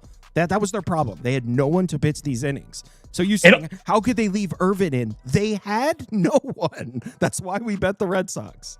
I'm dead serious. I'm sure the Dodgers are all giving that guy a high five for eating those innings and those runs. Yeah. The Dodgers could care less if they win or lose this game. Yeah. This is another reason why pricing matters. I mean, the best teams in baseball lose 60, 65 games a year. So you win 2/3 of your games. Laying like I know it doesn't matter, but I'm just saying like shit like that is another reason why. Yeah, sometimes they just punt games. Trolling. He's definitely trolling. All right, I will say, finishing that up, Yankees bottom 10 in errors committed on the road, also, and on the season bottom 10 in errors. So you're gonna have Volpe at shortstop, Bloops in error. I'd take Cubs at the plus price, but their offense is putrid as well. Fly the O. TV Jones, you're presented with an opportunity. You're given the opportunity to bet Ryan Feltner at minus 108. Do you hop on that? You're gonna give me the Feltman at minus 108. Feltman, the Carpenter, the pool table. I mean, geez, the pool table. Felt. I don't know. It was the first thing that came to mind. What he was saying, and I kind of liked it. The billiards. Should we call him the pool? We should call him the pool table. I mean, the Mr. Billiards, because I mean, he's sturdy. He just eats innings and just takes a hit from everybody, but he stands in and just takes his punches. I mean, good God, this guy is terrible. But you know who's even worse is the freaking Royals. But you know what sucks is they sucked all the value out of either side to have any interest in this game. If you bet this game, you're an absolute sicko, or you haven't lost a bet all day and you are doing a heat check, because this is an absolute absurd game to bet. Mr. Avila struggles versus lefties this season. I mean, near 5 ERA. I'm starting struggle. You mean righties? No, versus lefties on the season.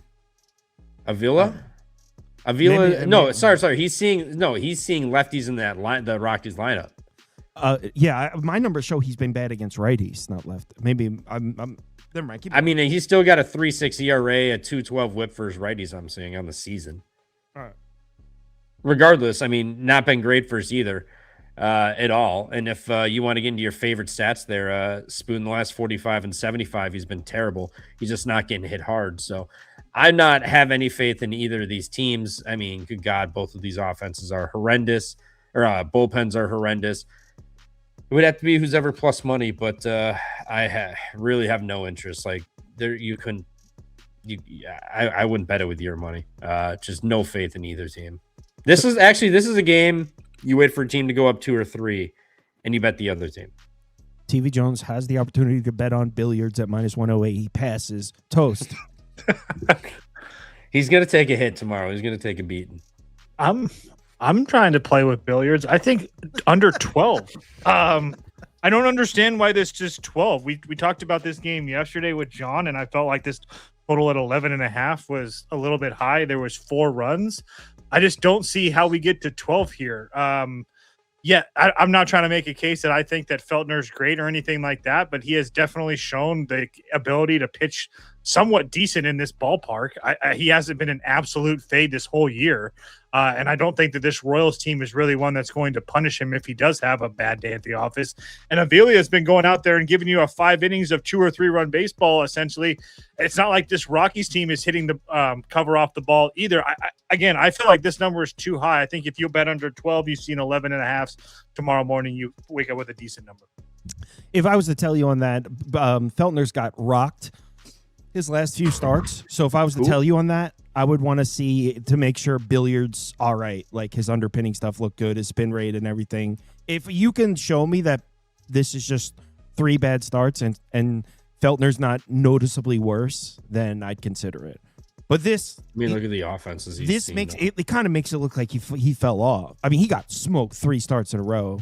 So, if you can show me that Feltner's fine, it was just 3 bad starts, I might be down. But their promotion giveaway alert: Braves and Cubs have nothing, but the Rockies do have Colorado 150th birthday wearable flag giveaway tomorrow, and a Colorado State University ticket package giveaway with a limited edition Rams themed snapback. There you go. I don't think that draws a lot of juice. No, didn't even listen. Giants Padres. Will the San Diegans be out in attendance?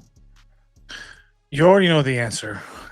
Best attendance, second best attendance in the league, minus behind the Dodgers. So, the question is, do you want to lay this price with this Padres team? And I would say no. I haven't been a Walker Buehler guy. I know that he has popped up at times, and I know that Tyler Mahle is much worse on the road, but I still think this is a kind of a hefty price to pay for this Padres team. I know that they've been playing much better now, and I do think this offense is back. But at the same time, I don't know. I just feel like 140 is a little bit pushing it. If this is 125 or something, yeah, I'm there. But this is a divisional series with 2 teams that hate each other. I think that the Padres win, but I'm not looking to pay over 140 to bet the Padres. I have them around like that 125 number. Probably, I don't know if it opened at that, but that's where I have them. TV Jones. Yeah, I have this Padres minus 108. No respect for Toast Padres here.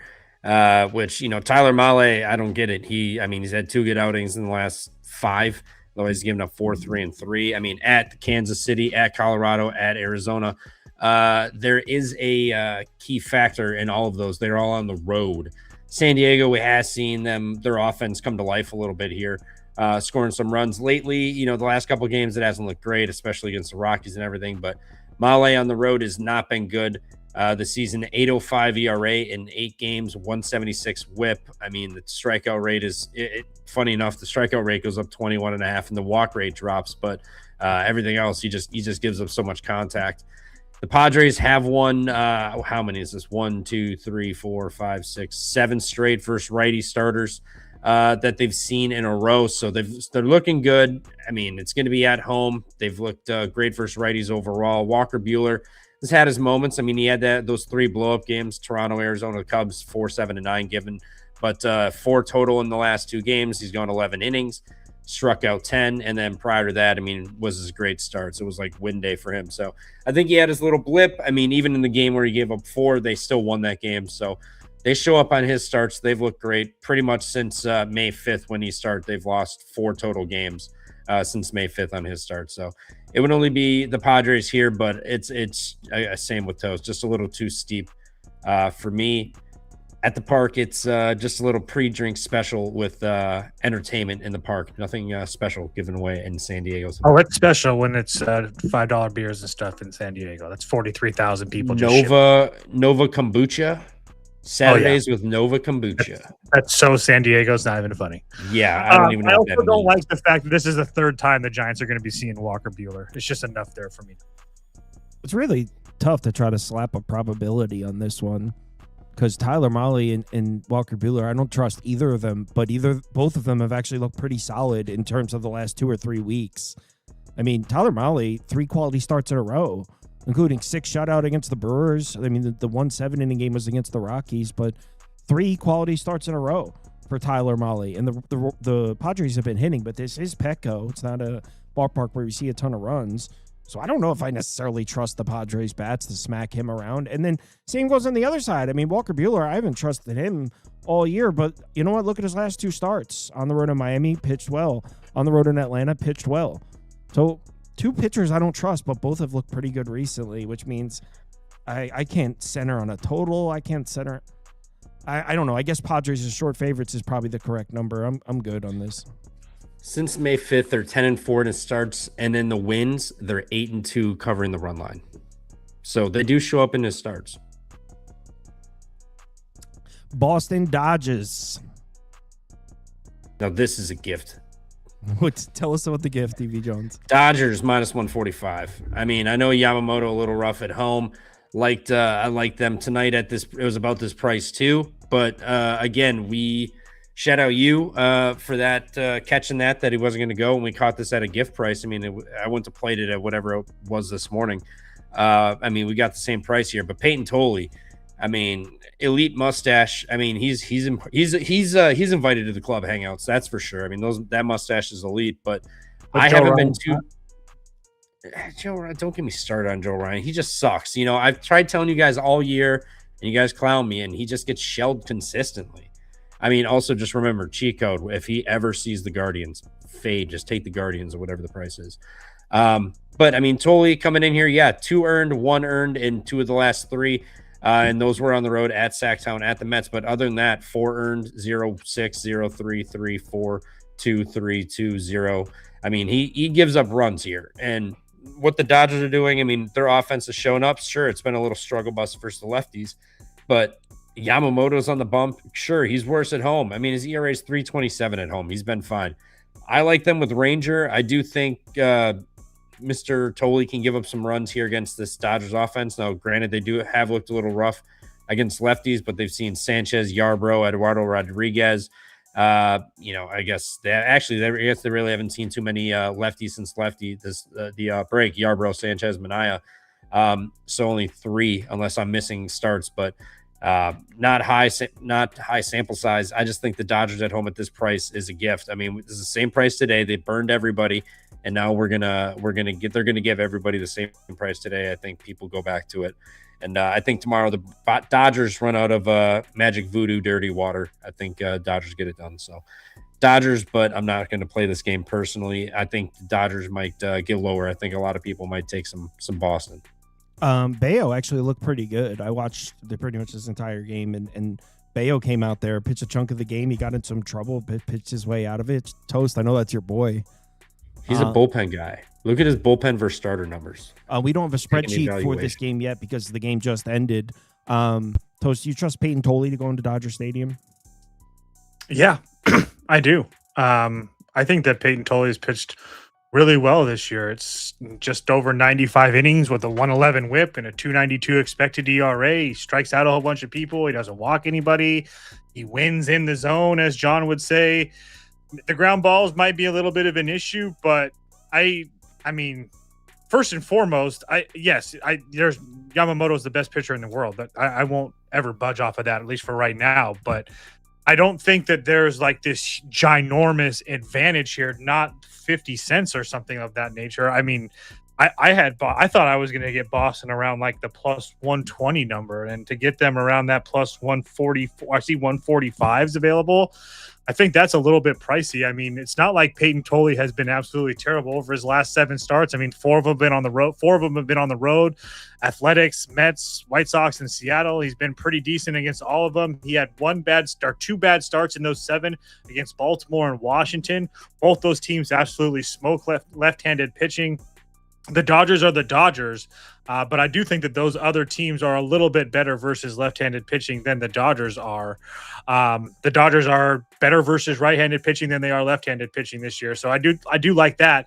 But then more than anything, like we get into the bullpens, and I don't really feel like there's any huge advantage for the Dodgers. I think both of these bullpens with Diaz back and healthy, the Dodgers bullpen is better. I disagree with that. I think that you could make an argument, but I think that both of these bullpens are going to be pretty much rested and ready to go. And And I don't think that there's a huge difference there. I think that Boston has been just as good, if not better, than the Dodgers bullpen so far this year. So I definitely lean dirty water here. Not to mention the fact that Boston. I'm not saying that the Dodgers aren't playing for anything, but Boston's playing for something. I mean, and they're two. I don't want to say two teams going in different directions, but the Dodgers are just trying to stay pat where they are. I think it's very clear they're going to make the playoffs. They're going to win their division, but they're going to win their division, and they're like a 500 baseball team the last 2 or 3 weeks. And this Red Sox team, as you guys know, as another win tonight. So it's 7-3 their last 10, 17-3 their last 20, 25-5 their last 30. And we're getting plus 145. Call me a sucker if you want. I'm going to be drinking that dirty water tomorrow. I don't know. I kind of agree with TV Jones. Yamamoto at home at this number seems pretty affordable. But the best with a full bullpen? Yeah, with the full bullpen with Diaz back. And I probably would lean Dodgers. Let's move on to the next one. Do you think Boston gets buyback? I mean, people just are buying into blindly that they've just. No, I mean, now that this game, most rec books have this up close to. Most rec books have this up close to around minus 160, which is probably where it should be. If I could get this minus 145. For Boston specifically, I love the fact that all of the major arms in that Dodgers bullpens are lefties, and they can really get to lefties. That's another positive for me. Next up, Brewers Angels. Robert Gasser, Jose Soriano. Get him, Jones. Talk your shit, TV Jones. I mean, I'm not gonna, get too hyped. I mean, sweet, we look good against the Angels. Ryan Johnson, 3 earned. He looked pretty good until that Rake Bowers ding dong. Or no, that wasn't even the one. Who hit that? Bryce Terang rang and hit that 2-run bomb. So, I mean, they look good then, but Brewers last 2 weeks versus righties, a 116 WRC plus, 21.5 K percentage, 10.5 walk. They're looking good. Again, the win results, not the best because they can't hit with runners in scoring position to save our lives. That's the problem. Grasser, I mean, first 4 starts in the majors, lost at Minnesota against the Dodgers, San Francisco, and then at Sacktown. And that 0-4, he gave up 6, 1, 4, and 2 in that span. Since then, win day 1-2-1, 9-4, 5-3, 10-2, lost at Pittsburgh 5-14. Again, that was going into All-Star break where it was just 17 games in 18 days, or 18 games in 17 days. It was just everybody was gassed out. It is what it is. And then Miami, Colorado gave up 3 earned through 11 innings in that span with 9 Ks. He's been fantastic. I mean, they're covering the run line per usual, what they always did. They did again today. And it's win day for him. And the Angels versus lefties, they've been hit or miss. I mean, they got to Wisenhunt, Liberatore, and Mackenzie Gore. I mean, cool. Who doesn't get to those guys? Ranger Suarez, I think that was his first start off the IL or something, or second. They got him for 3, and then 6 off Jeff Springs. Everybody does. I think Gasser is going to look pretty good here tomorrow. I mean, against the lefty bats, which is only going to be 1, unfortunately. Against the Angels, he's very damn good. The righties have given him a little bit of problems, but this Angels lineup has a very high strikeout rate. They don't make a lot of contact. It's been a struggle for them. I think Gasser looks good. I think the Brewers minus 1.5 is what you got to play here. Again, I mean, the bullpen didn't get used or use any of the high leverage arms. I think the Brewers will be just fine with Gasser on the mound. And then Soriano has had a little bit of a revival, but he still has given up a lot of runs, and they had to use a lot of bullpen arms tonight. So I think the Angels are in trouble. Give me the Brewers run line here. Yeah, this seems really affordable for the Brewers. I know it's Soriano, but Soriano, it's not like he's unhittable. The Brewers use any bullpen arms or something? I forgot to look at that. Where are you at? Not really. No. I mean, I guess it would be the Brewers. I'm not going to play it personally, but I just don't feel like I feel like it's efficiently priced. I don't feel like they have a starting pitching advantage. I think that this is playable. I think it should be Brewers minus 130 or more. Okay, fair enough. I don't feel like there's a starting pitching advantage. I would actually give it a starting pitching advantage to the Angels personally, especially with the way that the Angels have handled left-handed pitching all year long. They didn't get to runs off of Ray or Scoopel, but nobody's getting runs off of them. They've been putting up runs against some pretty decent arms. They've been fine. I wouldn't be surprised if they could put up some runs against Gasser. I do start to worry about their bullpen, which TV Jones mentioned. I was very big on this Angels bullpen for a very long time. But now that they have sold Silseth and now they're using guys like Bachman and Furman and Murphy for 25 plus pitches, I don't feel like they're in a very good situation tomorrow. So you can put up the Brewers for me. I'm not betting it, but I just did bet it. Let's go, Jones. Boom. Also, side note, I just bet Sal Stewart NL Rookie of the Year plus 280. Side note. All right. Dude, no, what do? You got to bet the run line. No, money line. Are you, Kyle? You know the rules. You're a gambling man. You're gonna lay that, or you can just get the nice As fat I told you price for 100 the team that times, wins 70% of the time.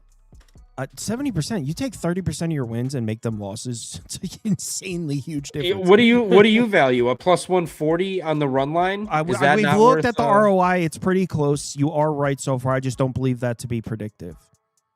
Hey, I got my pulse on the team. Why do you think that he's going to win Rookie of the Year? Actually, never mind. That's going to take too long. Why? I mean, are you kidding me? Why is JJ Weatherholt the guy? He's like a F4 player. What are you talking about? Okay, he doesn't do shit at the plate.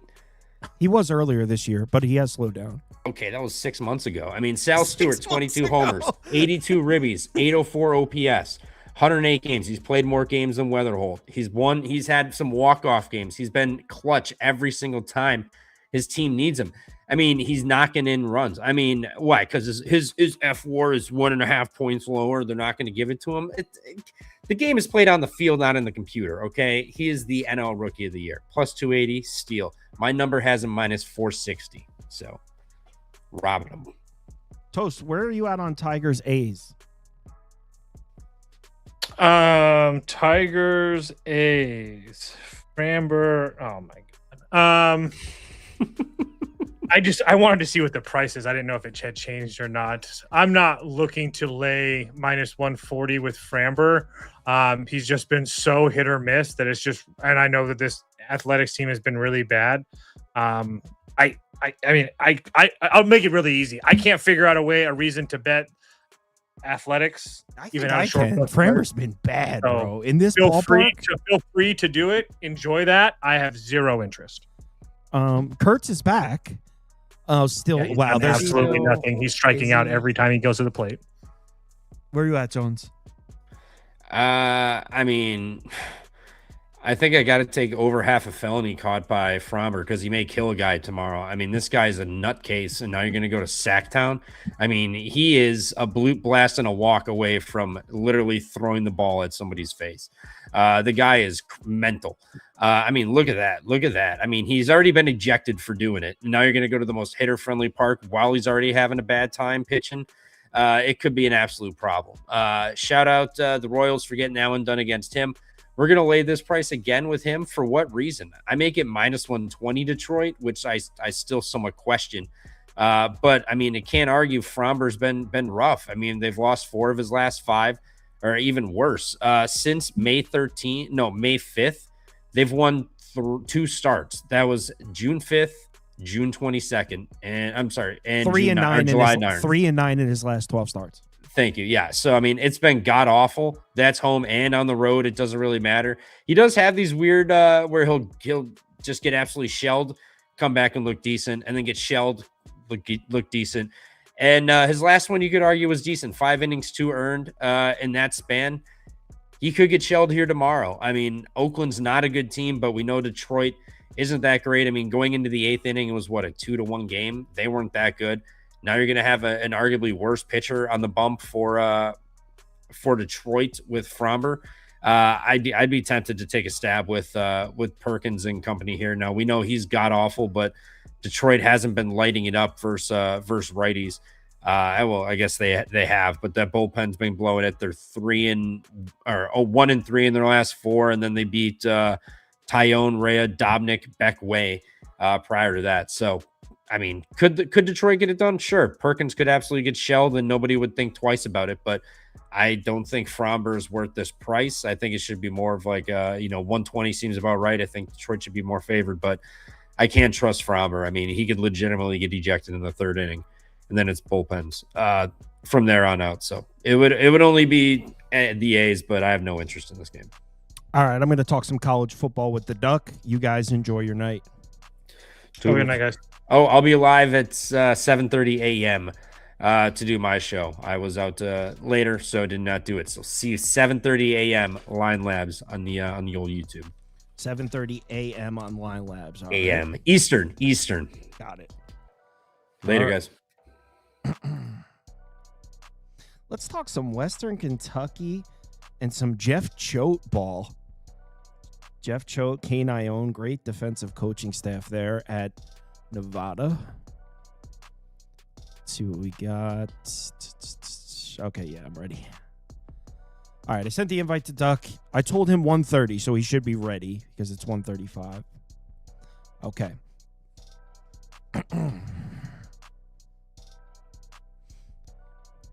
So first up, Western Kentucky, Nevada. We got SMU Florida State.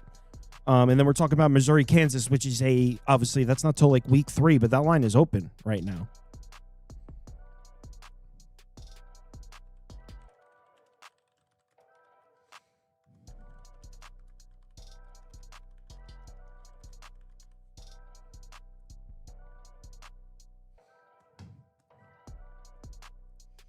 All right. Text them.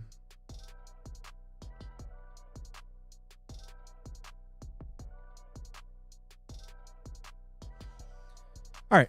Oh, here he is.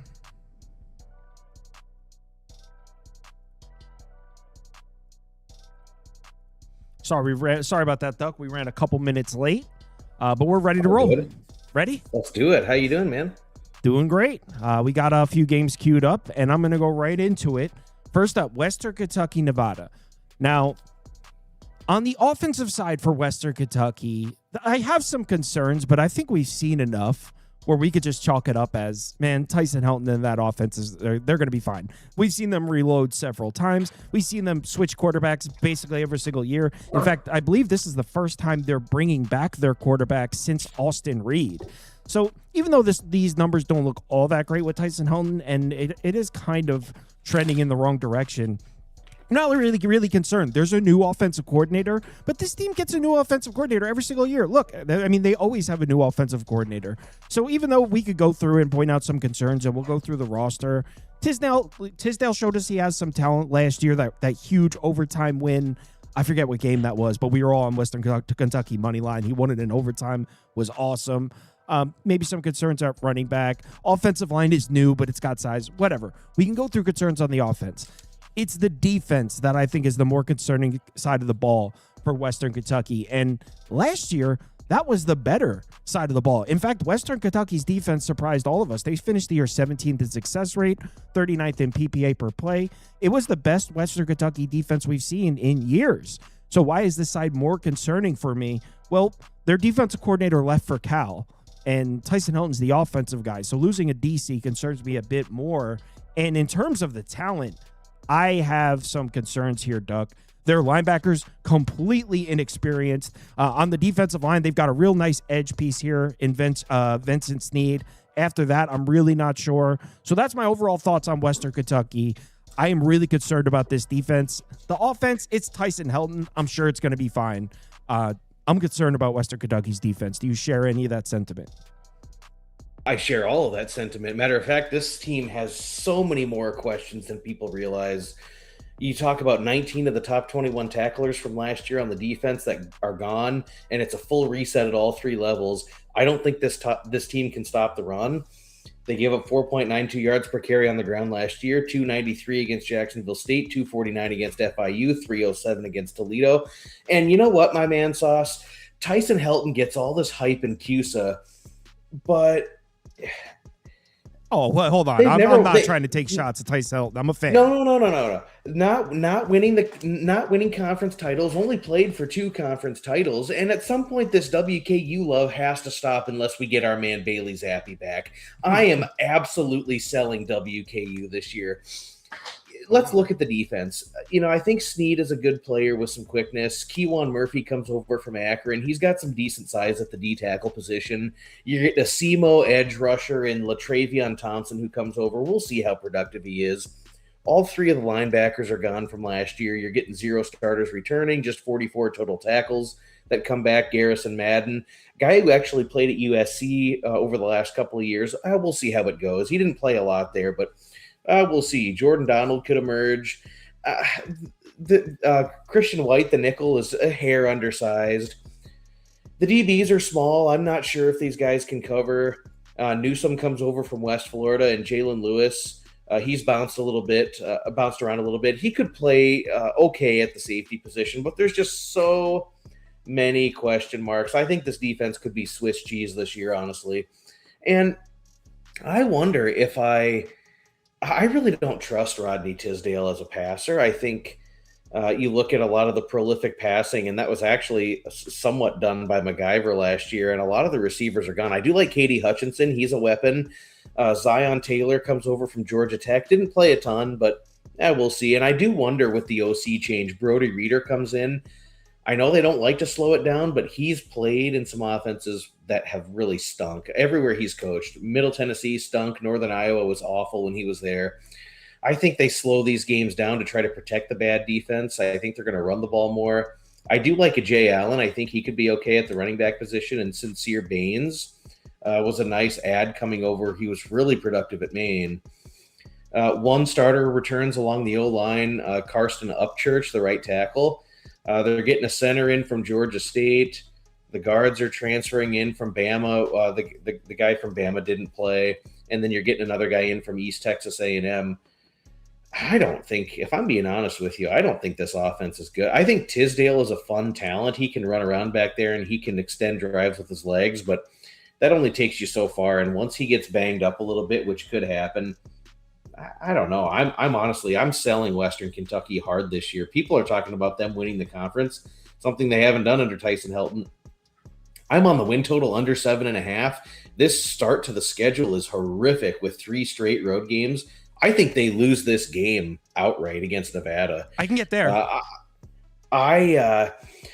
I'll tell you what, with Nevada, they've got to love the quarterback situation with Luke Duncan, who comes in from UCLA, to start him over Carter Jones, if that's what they're going to do. Jones came on late in the season last year.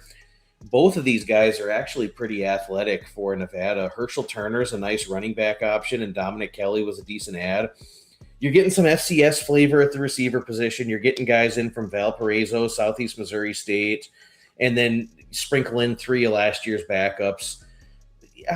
We'll see. I don't know how explosive Nevada's pass receiving group is going to be. Damian Morgan from Idaho State is a good player to watch, and then Jason Doss comes in from Towson. So they are lower level guys, a lot of FCS flavor, but I do think this group could end up being certainly better than they have been over the last couple of seasons when some of the passing offenses have been terrible. So I think Nevada is kind of ascending. Western Kentucky is descending. The O-line for Nevada, you're getting 3 guys back. Was it Cockanooer is his name? 4th team All Mountain West last season. Jack Foster, who started here last year. And then you're getting Jacob Norcross in from Memphis. I think he's a fairly decent center who could be productive here. The O-line's beefy, and I think they're going to run the ball here. I think they're going to run the ball very productively against Western Kentucky. The defense, Labarbera is coming back on the D-line. He's a really good player for them, probably their best defender. He's probably the best defender in the whole conference. He's awesome. He's really good. Logava is back at defensive tackle, 329, just a huge hole plugger on at the defensive tackle position. EJ Smith is a good productive middle linebacker, probably going to anchor the room. Joshua Scott comes over from Eastern Michigan, a decent player at the nickel position.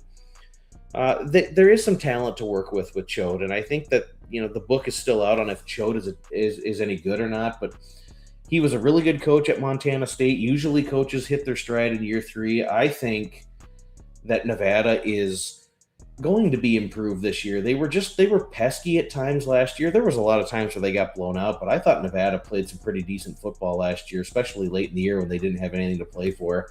And they killed San Jose State 55-10. They beat Wyoming on the road. kind of hung in there against Boise. You know, if you remember, they hosted Boise State, and I think they were catching well over 3 touchdowns. It was 24-3, but I mean, it was a ball game. Really hung in there against New Mexico. So, I mean, the guys fought hard, and I think this is a team that has a schedule where I'm not advocating to go over the win total with Nevada, but you've got this game. They'll play Montana State. They might actually be underdogs against Montana State, who rarely plays well when they're playing up against FBS. I know they beat New Mexico a couple years back, but Montana State really plays well.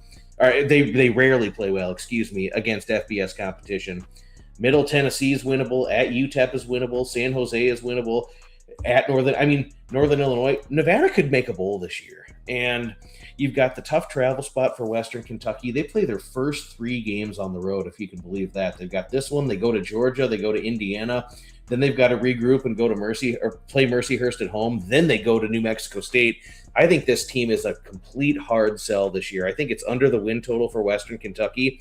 And I think, again, Nevada can out-physical these guys. They can run the football and possess the football. I like Nevada to win this game. I'll take 2.5 in case we see a goofy thing where somebody scores and goes for 2 late. Then you win either way, whether they get it or not. But plus 2.5 Nevada, absolutely a play that'll be on my card in week 1. So I agree with a lot of what you said. I think you're making a mistake counting out Tyson Helton and the Western Kentucky offense. I think Rodney Tisdale could be pretty good. And although what's the OC going to do, though? The OC was terrible everywhere he's coached. It's been awful. Yeah, but they have a new OC there under Helton every single year, and it always works. They always can score.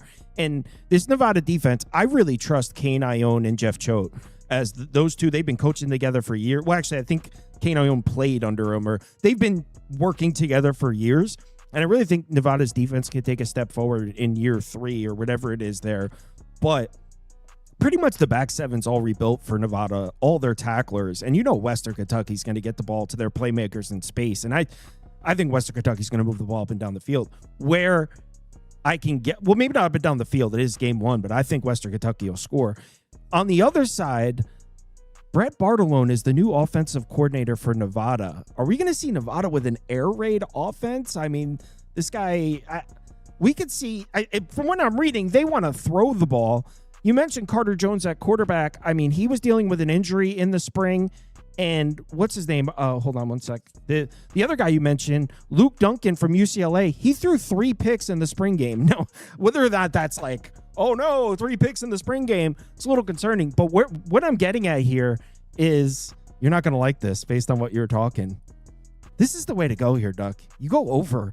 I think this should be closer to 54.5, 55.5. I think we're going to see Nevada throw the ball. I think that Western Kentucky's going to score in this defense. All the tacklers are gone for Nevada. I think this is with the Brett Bartolone running the Nevada offense. I think offensively they're going to look a little bit different. I think we're going to see some explosives. I will go over here in this one. By the way, if you forced me to pick a side, I probably would take Nevada. I would need a flat 3 to actually do it, though. I don't hate the overlook. I think we'll have to see what Nevada's offense is going to do. They, once if any of that goes tough and they're not completing passes, I could see them reverting back to running the football a little bit. But I don't hate the look. We'll see. I think Nevada wins the game. I would love it. I'm a Jeff Choate guy. All right. Ooh, whoops. Screen change. All right. Next up, SMU Florida State. Now, we just talked about Florida State the other day, so we're going to focus more on SMU here. I guess the big question is, what do we see from the defense? Because the lead story here with SMU is Scott Simons is gone, and he's their DC. And you could see, look at this defense under Scott Simons every single year. 2022 was actually a bad year. Then year 2 under Scott Simons, top 10 defense, top 10 defense, top 25 defense. So this guy's been really productive for them as the defensive coordinator. Scott Simons is now with the Dallas Cowboys. So he's not there anymore. They also lost pretty much the entire defensive line. The entire defensive line is gone. The secondary underperformed last year. They struggled against the pass. Did they really even fix that? So look, Kevin Jennings is the man. If you watch the ACC championship game in 2024 against Clemson, you know what this dude's capable of. He's one of the most physically talented players in the entire country. So Kevin Jennings coming back, 3-year starter. Do you even see that in college football anymore? So you got a 3-year starter. Yeah, 3-year starter coming back. Rhett Lashley's one of the most creative offensive minds there is. Like, SMU's offense is going to be fine. It's going to be a top 25 offense, possibly even top 10. I'm worried about the SMU defense. So take us away here. SMU, where are you at with this team, Doug? I mean, I'm not really sure what to make of these guys, if I'm being honest with you. I think the offense is going to be kind of fun this year as long as Jennings is fully recovered from the injury. You know, he was banged up so much last year, and it really inhibited his play. I do think SMU is going to be able to run the football. I really like the receiver room. Ymir Knight, Jalen Hale, who's finally healthy. Cooper has decent size. Yannick Smith is a great get from ECU. I think SMU has a lot of weapons. I think the offensive line is fine with the 3 starters that are returning. The unit should be solid. Joshua Bates and Addison Nichols, I think, are good players. Nichols comes back at center and right guard. Left tackle PJ Williams has excellent size. The D-line does have some guys to replace. I think they lost all 4, and they were all seniors. So I don't know if the run defense is going to be nearly as good as it was last year. I mean, they held opponents to 3.2 yards per carry on the ground. And, you know, the other thing, too, is it was such a havoc D-line, 81 tackles for loss, and I think it was 34 sacks last year.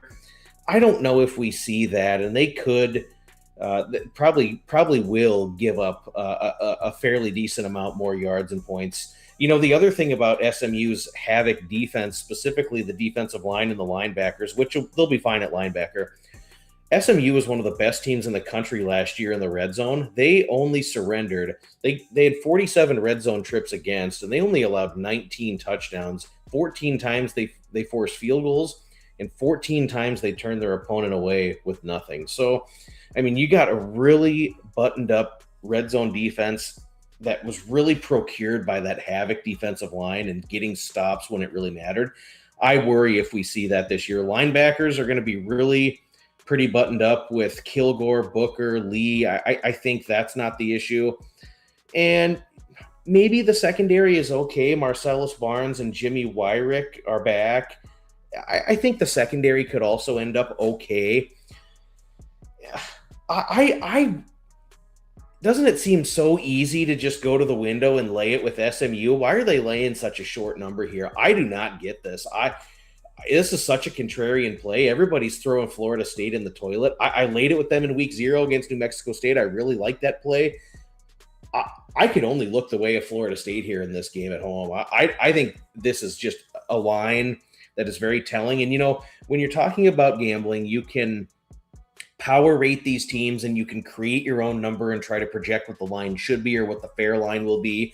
You can do a real schematic matchup between the offenses and defenses and try and figure it out that way. At some point in time, you got to read the market. And I think people are going to pour money in on SMU. And this is one where I wouldn't be surprised. All this money comes in on SMU and this line continues to go down. This was 2.5 earlier in the summer, and this is coming down even further.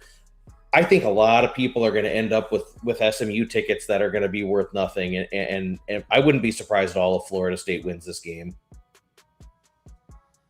I mean, I wouldn't be mad at Florida State. It's so hard with Florida State because the distribution of possible outcomes we could see from them, it's so wide. Like, variant. They're so varied. Florida State could be a top 10 team, and I don't think anyone's going to be overly shocked by it. They could also start the season 0-6, and I don't think anyone's going to be overly shocked by it. It's just I'd be shocked if they start 0-6. They're not losing New Mexico State. Yeah, that was I misspoke. But the point I was making is I don't think anyone is going to be shocked if Florida State is elite or terrible this year based on what we've seen the last few from them. But yeah, see. The thing is, I think they are going to be terrible. I think 6-6 or 7-5 is the absolute ceiling, and I think Norvell. You think might 7-5 is the absolute ceiling for Florida State? I do. I'd be stunned if they win more than 7 games. I would be stunned. I think its most likely result is 6-6, and they barely squeak into a bowl game, and maybe that buys him another year. But Florida State's schedule is absolutely brutal. I don't know how they win. Based on what they have to play, they have a really, really tough ACC schedule. They play 2 SEC opponents in the non-conference. let's just pull it up here real quick, and we got can it take right a peek together at what they have. It's nuts. I mean, at Alabama, they got UVA coming in, at Louisville, all in succession. At Louisville, at Miami, hosting Clemson. They got to go to BC and Pitt in the cold, and then they've got North Carolina State and Florida who come in. They may not win any of those last 6 or 7 games other than maybe at BC. But if they're not motivated, we saw them go to Stanford last year, laying 3 touchdowns and put up a complete Hold on, stinker you don't and have lost them that beating game. NC State at home? Not at that point in the season. The team could be checked out. They could be 4-7 at that point. No, I feel like you're NC reaching State's with that. absolutely winning that game. You clip that up and post that later on. NC State is absolutely winning that game. Florida State's going to be so checked out at that point when they're 5-5 and maybe they qualify to go to the Pinstripe Bowl. They don't care about that. This team is going to be atrocious. Now, with that said, I did put real U.S. currency on them in week 0, laying 4 touchdowns against New Mexico State. I love them against New Mexico State to score a bunch of points, and I think there's a chance they could win this game. But over the totality of the season, this is going to go real sideways. This is a program that has procured so much winning, and you have a culture that's created to go 10-2 at worst and play in big bowl games and compete for national championships. And all these players that when you have 4 or 5 losses with a team like this isn't Boston College that would be thrilled to go to a bowl game, or even Pitt that 8-4 is a good season. 7-5 is a terrible season here in Tallahassee. And these guys, I really firmly believe, and we saw it last year, they were 3-0. They were top 10. Everyone said Florida State was back after they beat Miami and then blew out the other 2 crappy teams that they played earlier in the season, Kent and East Texas A&M. And then they lost 4 in a row with the whole team checked out. Well, they're not beating Louisville on the road, Miami on the road. They may not beat Clemson at home. They might, but they may not. I mean, yeah, you get 3 losses here, motivation and the whole mantra of the locker room is out. Wow. But that may not happen in week 1, which is their second game here. Well, and it's a shame too, Sauce, because I'll tell you right now, Tallahassee at night when they have the Indian running in on the horse and everyone's doing the tomahawk chop, that environment is electric. Top 5 in college football when FSU is good. Well, the way I would do this game, I don't disagree with I actually think it's probably pretty efficiently priced. I would have SMU as the slightly stronger team, so in Tallahassee, I'd probably have it close to a pick. So if I'm getting 1.5, 2, probably would lean Florida State side. I'd probably go the same thing I did in the first one. I would probably lean towards the over here. I don't trust SMU's defense. I don't trust SMU's defensive line.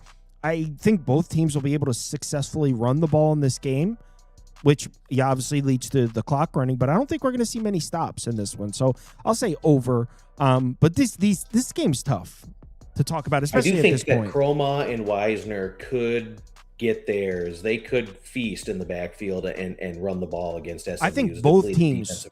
Yeah, and also I think Florida State's defensive line is a little bit undersized. So I think SMU is going to be able to move the ball. Jennings is too good, and he's a year healthier. Remember, he was like hobbled most of the year last year. So yeah, I think I know this sounds both nuts. Offenses look good. I know this sounds nuts, but like I would, if this line was 5.5 or 4.5, I'd say, yeah, that makes more sense. Maybe we'll lay it with SMU. I wish SMU was getting more respect from the books here. If they were laying 7.5, I'd say, I could see something like that with SMU. I think the Ponies, they've got the second shortest odds to win the conference right now. It's them, Louisville, and Miami, and they're garnering a lot of national respect in the ACC futures market. People are really projecting this team to be pretty good, 9-3 or 8-4 or even better. I'm not saying that's what it's going to be. I do like Jennings. I hope he's healthy. I think the receiver room has some decent pieces. Offense should be fun. I don't hate the overlook. I think you're way too low on Florida State. I don't know. Their schedule is brutal, but their offensive line is huge, and they brought back their offensive line coach, that guy that was with Malzahn at UCF. Yeah, Florida State ran the ball they were one of the most efficient rushing attacks in college football last year. Yeah, I think you're way too low on Florida State, but I'll go over. Another game that's not till, I think this is also week 3, rivalry game here. Missouri, Kansas. Week 2. This is week 2? Awesome. Yep, week 3, Kansas goes to London to play a conference game in London. Oh my God. Why would you put a conference game over there? That's for a different show. Missouri, Kansas. So obviously the superstar running back for Missouri recovering from a gunshot wound. He is one of the best running backs in the country, so hopefully he's healthy. I'm not really getting any clear-cut information on that. Austin Sibbons can definitely play. The offensive line should be solid, but they also got hit with an injury. They brought in Josh Atkins. I'm talking about Missouri here, by the way. I put it up on the screen. So Josh Atkins, they brought in from Arizona State. Looks like he's going to miss the first half of the season. So huge blow before the season even starts. That being said, they do have this guy Luke Work from Mississippi State, who's also 315 pounds and over 460 snaps experience. That's in the SEC. So they have somebody to fit the spot there, but yeah, tough blow here. And also, like I said, their superstar NFL running back Ahmad Hardy is also recovering. So a couple question marks on the They do think he'll be ready. They do think he'll be ready. That's huge. If Ahmad Hardy's ready, this is an NFL guy. He was first team at SEC last year. He's a monster at running back. Major dude from Louisiana Monroe. And just to interject real quick, there's no foul play from Hardy. He didn't do anything illegal. I think he was attending a concert or something. He was just at a concert and randomly. Was caught in fire. He's not at risk of being suspended for anything bad. He was just wrong place, wrong time. So once he fully recovers, it's all systems go. Yeah. So that's the big question mark there. On the defensive side of the ball, 8 of the top 9 members of the secondary is the main talking point, if you ask me. The linebackers are pretty solid. They've got 2. Maybe a little weak on the pass rush, but take us through Missouri. Where do you want to start? I'm a little worried about all those members of the secondary gone. I'm also a little worried about Missouri's pass rush was such a strength for them last year. I don't know if they have the same weapons in terms of an edge rush, and with the secondary weaker, if they have to blitz to generate pressure, they could be vulnerable. I find it hard to believe that this elite Missouri defense we saw last year doesn't take a pretty significant step backwards. Not to doubt Drinkowitz. I think this is bound to take a step backwards. Where are you at with Missouri?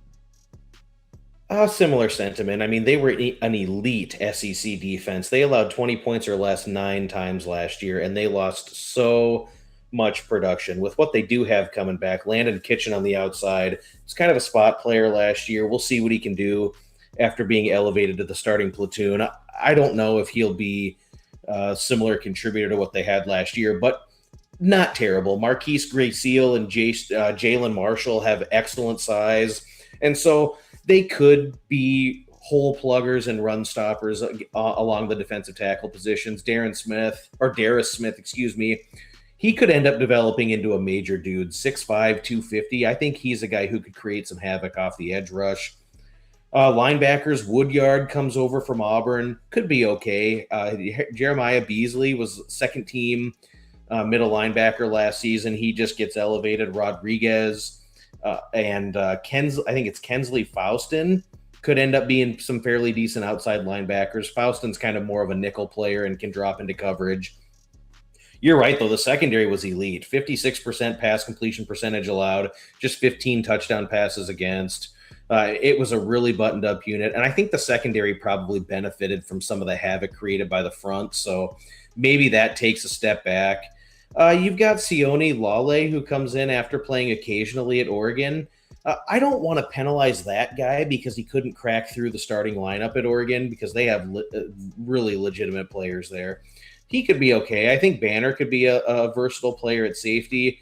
It's a guy Nick Benedetto recruited to Northern Illinois, and Nick Benedetto, we know he knows defense. So if that was a guy that Benedetto would have wanted, I would assume he could probably be serviceable. Greco and Elijah Dotson are 2 guys that absolutely have to step up and probably play outside of their capabilities week in and week out for this defensive secondary to be anywhere close to what they were last year. I'm not saying they're going to do it, but I don't think it's a horrific unit. I think it's probably let's call it 8th to 10th ranked secondary in the SEC. I think it'll be a middling secondary in the SEC. I can get on board with that, but it's a dramatic step down from where they were last year.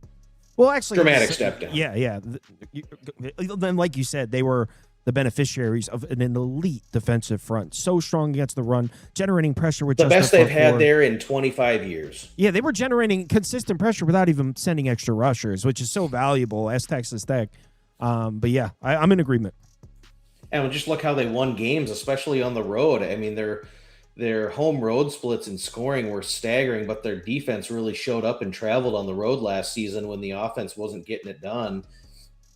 And they won so many of those. I mean, at Auburn was such a low-scoring game. At Vandy, they lost. But Oklahoma, they hung in there because of their defense. It was really the defense that caused the team to even be in some of these games on the road. And the other thing, Sauce, that people don't realize, it's one of the more unique scheduling quirks of last season. I had never seen this before in my 20 years of betting college football.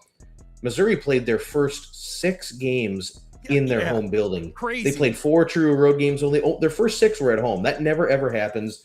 And obviously a very different setup this year for Missouri. I do think they take a step back. I think they end up missing the quarterback. And he wasn't overly great, but he was a leader in the huddle and a guy that they rallied around. Austin Simmons will be okay here, and I think he's every bit as talented as Prebula. But it's Ahmad Hardy time. Give the ball to Ahmad Hardy and just get out of the way is what they should do.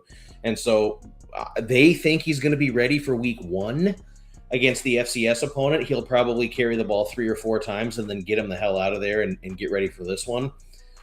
Receiver group is okay. I think you've got Donovan. I think it's Olugbody is how you say that, or Olugbode. Caleb Goody's a decent receiver. Caden Lee. It's a strong group. They have tight ends that have some size. You're getting an O-line that's got a couple guys back. Piegler has good size at the right tackle position. Can really pave some holes in the run game.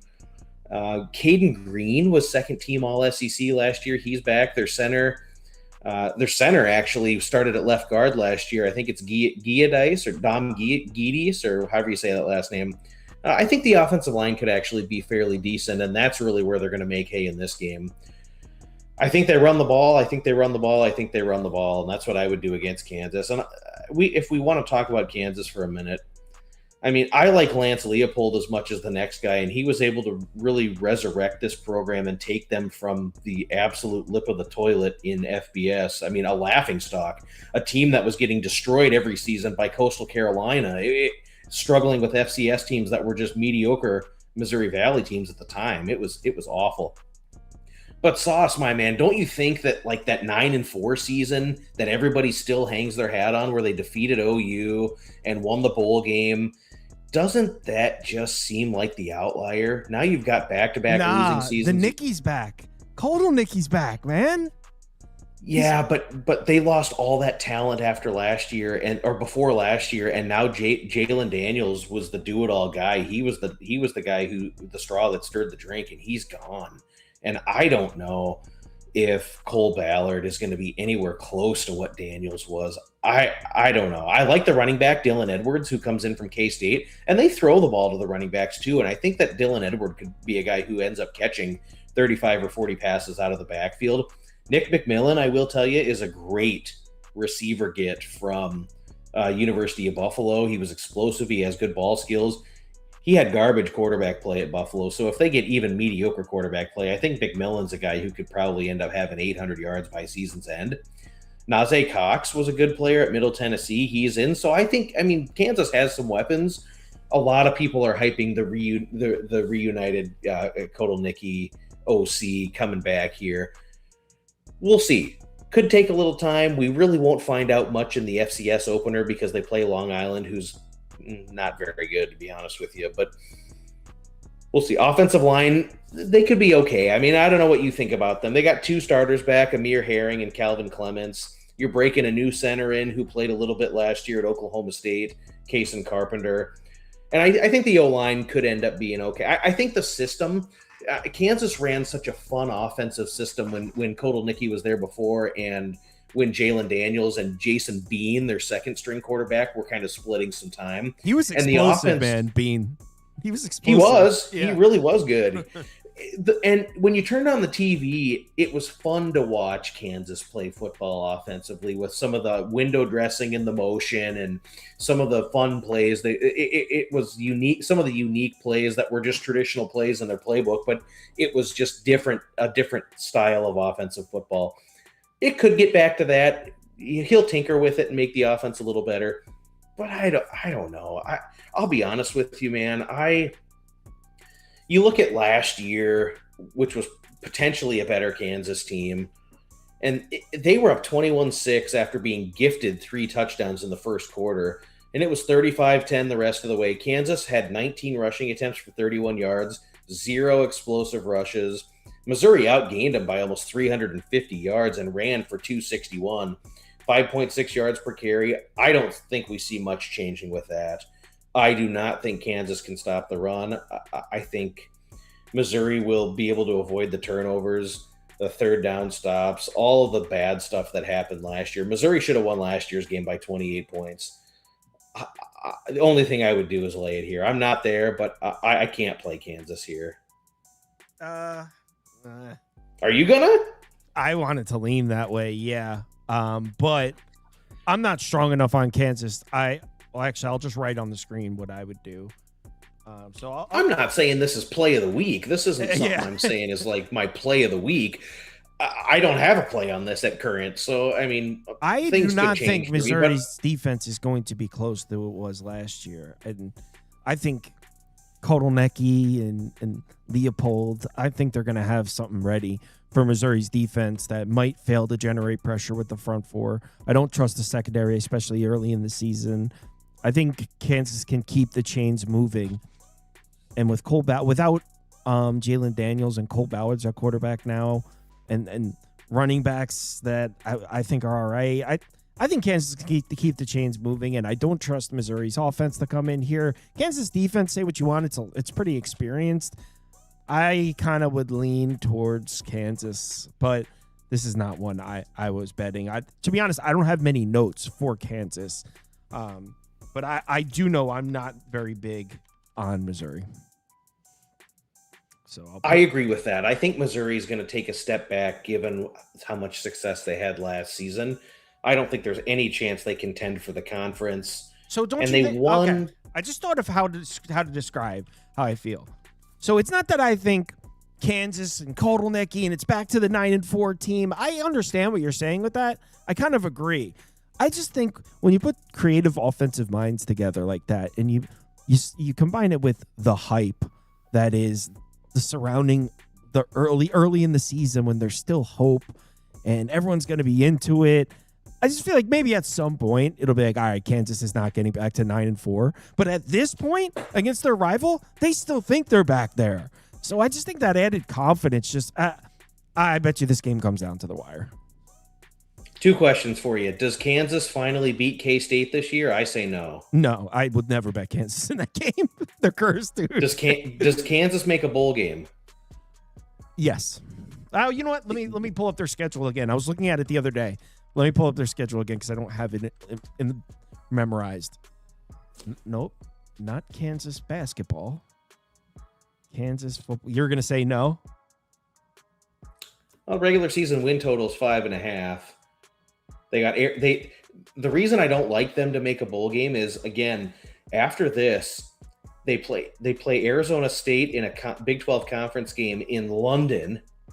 Then they get the bye. They got to come back for Middle Tennessee. But we've seen this when teams play the Ireland game. We saw it last year with Iowa State and K-State, and we saw it in a previous year with Nebraska where teams go across the pond and play, and they just absolutely can never get back into rhythm. It takes 4 or 5 weeks for these teams to get back for some reason going overseas. And Arizona State's in a similar boat. They got to go to Kyle Field in week 2 and then get on the plane and go to London and play this conference game and then double back. I don't know, man. They got to go to Utah, go to K-State, TCU, at WVU, who's going to run the ball right down their throat, at Oklahoma State at the end of the season, who I'm not enamored with like everybody else in America. Sounds like, if you read the pressers, Oklahoma State's going to go 9-3 and contend to win the conference. What the hell I don't agree with that. What is that?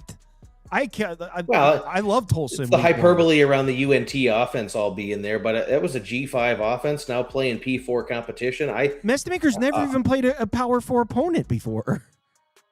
I know we're derailing here on this, but I'm okay to go a little long. I don't think Oklahoma State. I think Oklahoma State can make a bowl game and be much more improved than what they were, but You look at the Kalshi markets and some of the other prediction markets, people are betting Oklahoma State to win the conference all the way down to like 7-1 now. It's absolutely ridiculous. Yeah, I can give Kansas 6 wins here. What's that? I can give Kansas 6 wins here. I do see why the total's 5.5, though. I think 5.5 is probably a fair total for them. So they're either beating Oklahoma State they win team on one the of these road, two. they're beating BYU at home. Which one is it? They win one of these two. You give me one of these two? Missouri, Arizona State? Come on, they're winning one. I think they could win this game. The game that we're talking about, I think they could win. Missouri, man. Oh my gosh. Missouri played nobody last. I think they could win this game. I think they could win Arizona State, Middle Tennessee, sure. Yes, they'll beat Middle Tennessee, Long Island. Baylor might be checked out by this point. They can beat Baylor. Absolutely. Definitely. I think Central Florida will be improved. They've got a real quarterback. They'll be improved. Now, Last year was a mess for them, but it's still a home game against UCF. You would have to imagine they're laying a point and a half. Yeah. Give me 6. Give me 6. Man, I want to bet Kansas. You're hating on Kotelnicki and the Jayhawks here.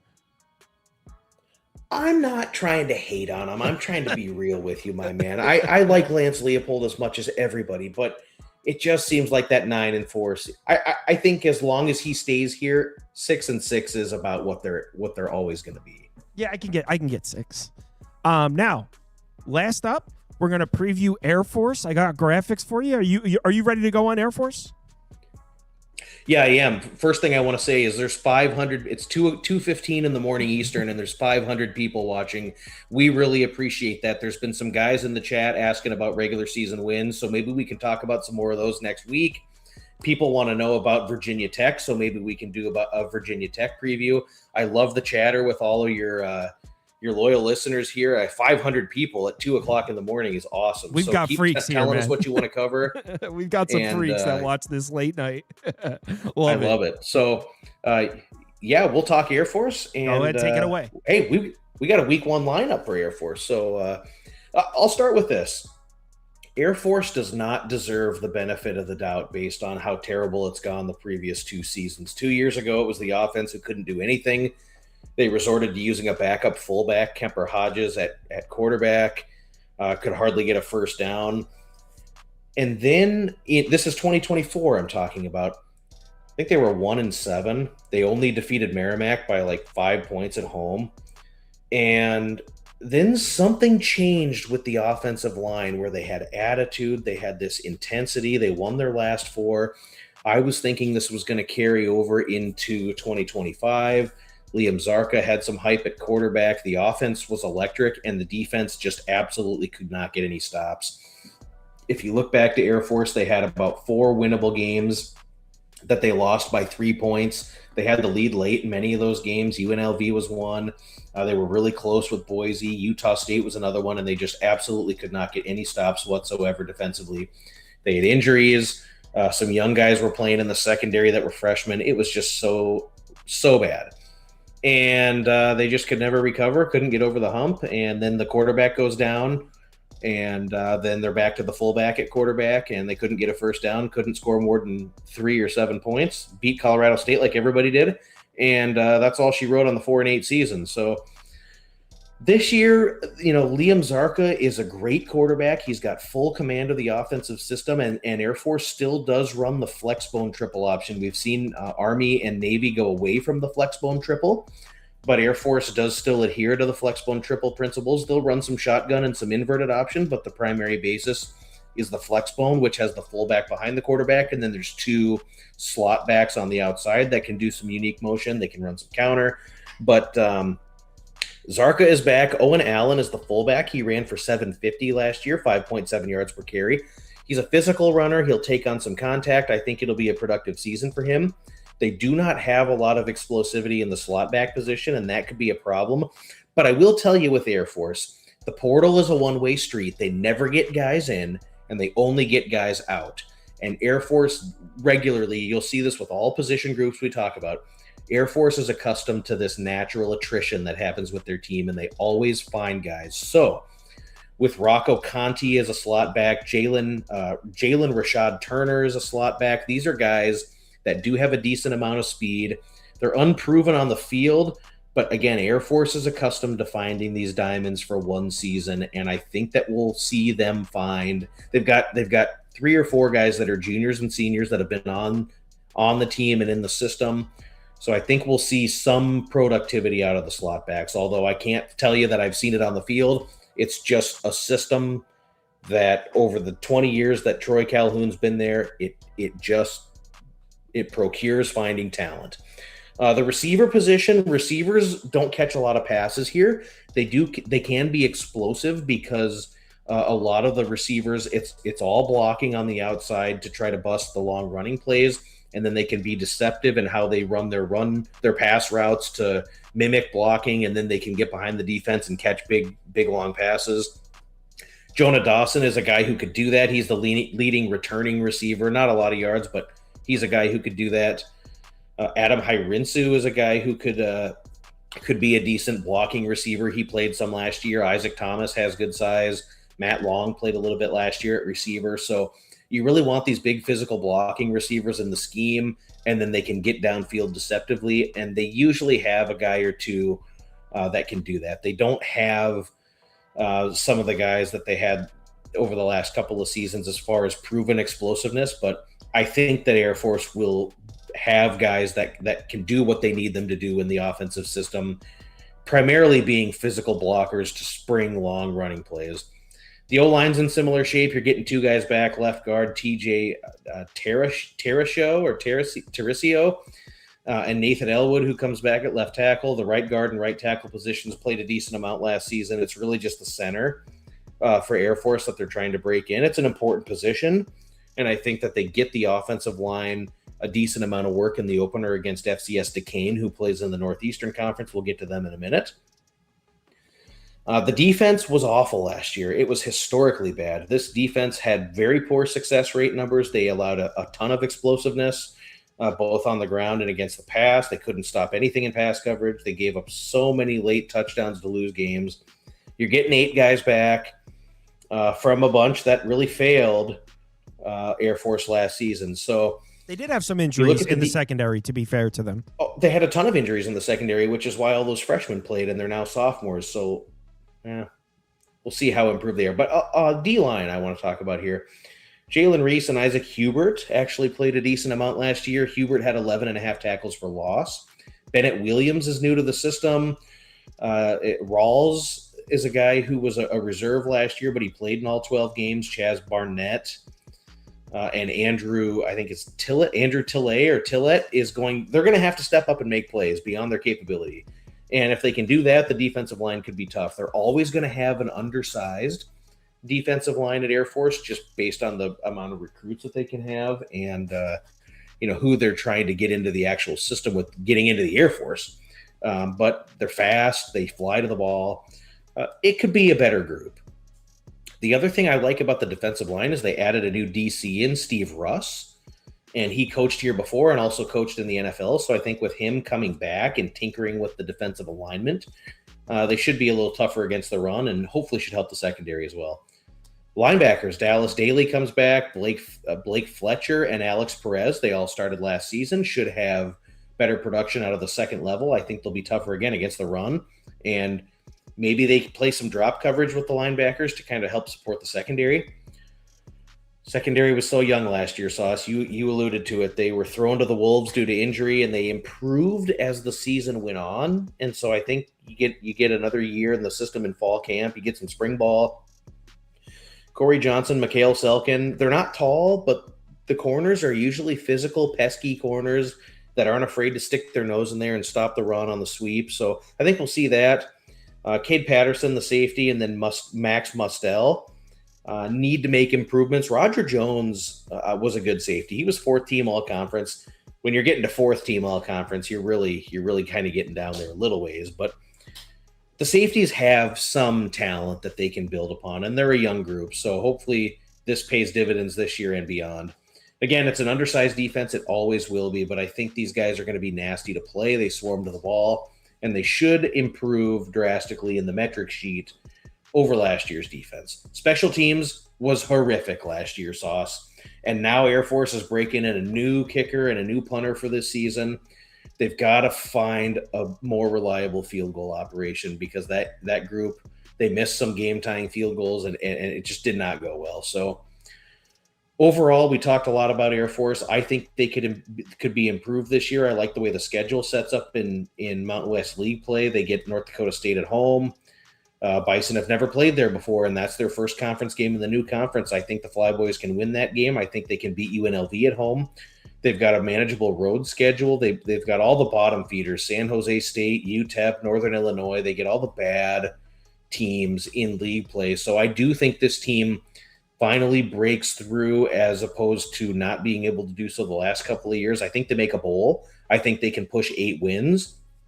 I think Air Force can win the conference. In the opener against Duquesne, again, Duquesne plays in the NEC. It's regarded as one of the worst FCS conferences. It's not as bad as the SWAC and the MEAC, and it's also not as bad as the non-scholarship Pioneer Football League, which has Dayton, Marist, Butler, Valparaiso, San Diego, whoever else, and none of those teams offer scholarships. It's not that bad, but it's like right there as like the 4th worst conference. And regularly these teams play against FBS teams, and every year Duquesne, who's the best team in this league, every year they lose like last year, 61-9 against Pittsburgh, 51-7 against Akron. The year before they lost by 39 against Toledo and 58 against Boston College. They just absolutely get pounded against everybody they play. They lost to Coastal Carolina by 61 points, I think, or 51 points in 2023. They got pounded by West Virginia, Florida State. The list goes on and on and on and on. So Duquesne has 3 starters back on the offense and 3 starters back on the defense. They're breaking in a new quarterback, Carson Camp, who comes in from the University of South Dakota. He also spent some time at Sacramento State. They do have a really decent running back who comes back, but the offensive line is a full reset. All 5 starters from Duquesne's offensive line are gone. They do have 2 guys that kind of rotated in and started a handful of games each, and they are back. The defensive line is not going to be as tough. They were shredded. You look at some of the rush numbers, and they gave up 255 yards rushing against Akron. They were shredded on the ground by Wagner, Long Island. Central Connecticut State ran for over 6 yards a carry. And now they have to defend against the triple option scheme. Probably not going to go very well. The secondary is not robust, and I think that this is a great spot for Air Force to work on what they want to work on. They need to figure out what they've got at receiver. They need to figure out some of the slot back stuff, and I think we're going to get a real game from Air Force deep into the 3rd quarter with their ones before rotating in the 2nd platoon on offense. Take that for what it's worth. I think Air Force puts up a huge number offensively. I think it's very similar in nature to what we saw last year when they played against Bucknell, who's a comparable team. And Bucknell plays in a better conference, but they were the worst team in the Patriot League. And I think Air Force can put up as many points as they want to, and I think they will do that. So should absolutely look to back the Flyboys and maybe take a team total over. So you would lean Air Force minus the 4 touchdowns, or 27.5. Is that what I'm? Is that? Yeah, what that is a way that I would look. I'll also, if anyone's not itching to get something down tonight, hold off until game week and let's get a team total over 41.5, and that's the one you want to drop the hammer on for sure. Absolutely no question that they will score and score and score again. You talk about Duquesne having to go to elevation. You talk about them being very thin with their depth on the front 7. They don't have anybody back on the D line who was productive last season. I really think this is one where Duquesne's going to have their head spinning trying to defend against this triple option scheme. They're going to be looking very foolish in the 3rd quarter when they're sucking gas, and it's not going to go well. Air Force minus the big number against Duquesne. I can get on board with that. Duck, where can they find you? Well, they can find me here twice a week now and in season, and I love that we've been doing this on Wednesday and Friday nights. I'm also at the Action Network, and so you can catch all the conference previews. We're starting pods have already dropped for conference previews with me and the other guys. I'm writing up almost every conference as well that you can find there. There's 20. Somebody in the chat was asking about regular season wins. There's 25 regular season win plays that I've got real money on that I've logged in the app. Some conference futures, week 0 and week 1 bets that we've discussed here. I do the Bet US show during the week in season, VSiN Betting Podcast, and then Twitter at Step on a Duck. I'm a ton of places for college football. So if you want to talk ball, hit me up at any one of those places. Yeah, just go give him a follow on Twitter. That's his handle right there. And yeah, he's been firing off college football win totals since like February. he's been on top of it. So yeah, make sure early bird gets the word, my man. You gotta. Yeah. Thankfully we've had some good reads. We've had about 7 or 8 of those win totals that have moved to full win in our favor, and I feel like we're in a really good position with the portfolio. Going to continue to add a few futures here and there. Nothing huge. Half unit plays, third unit plays, firing on some G5 long shots, but. It's going to shape up to be a fun regular season win season, I have a feeling. Yeah, we're just a month away. Duck, enjoy your weekend. We'll talk. Everyone, thanks for watching. See you all tomorrow. Make sure you bet responsibly. Talk to you later.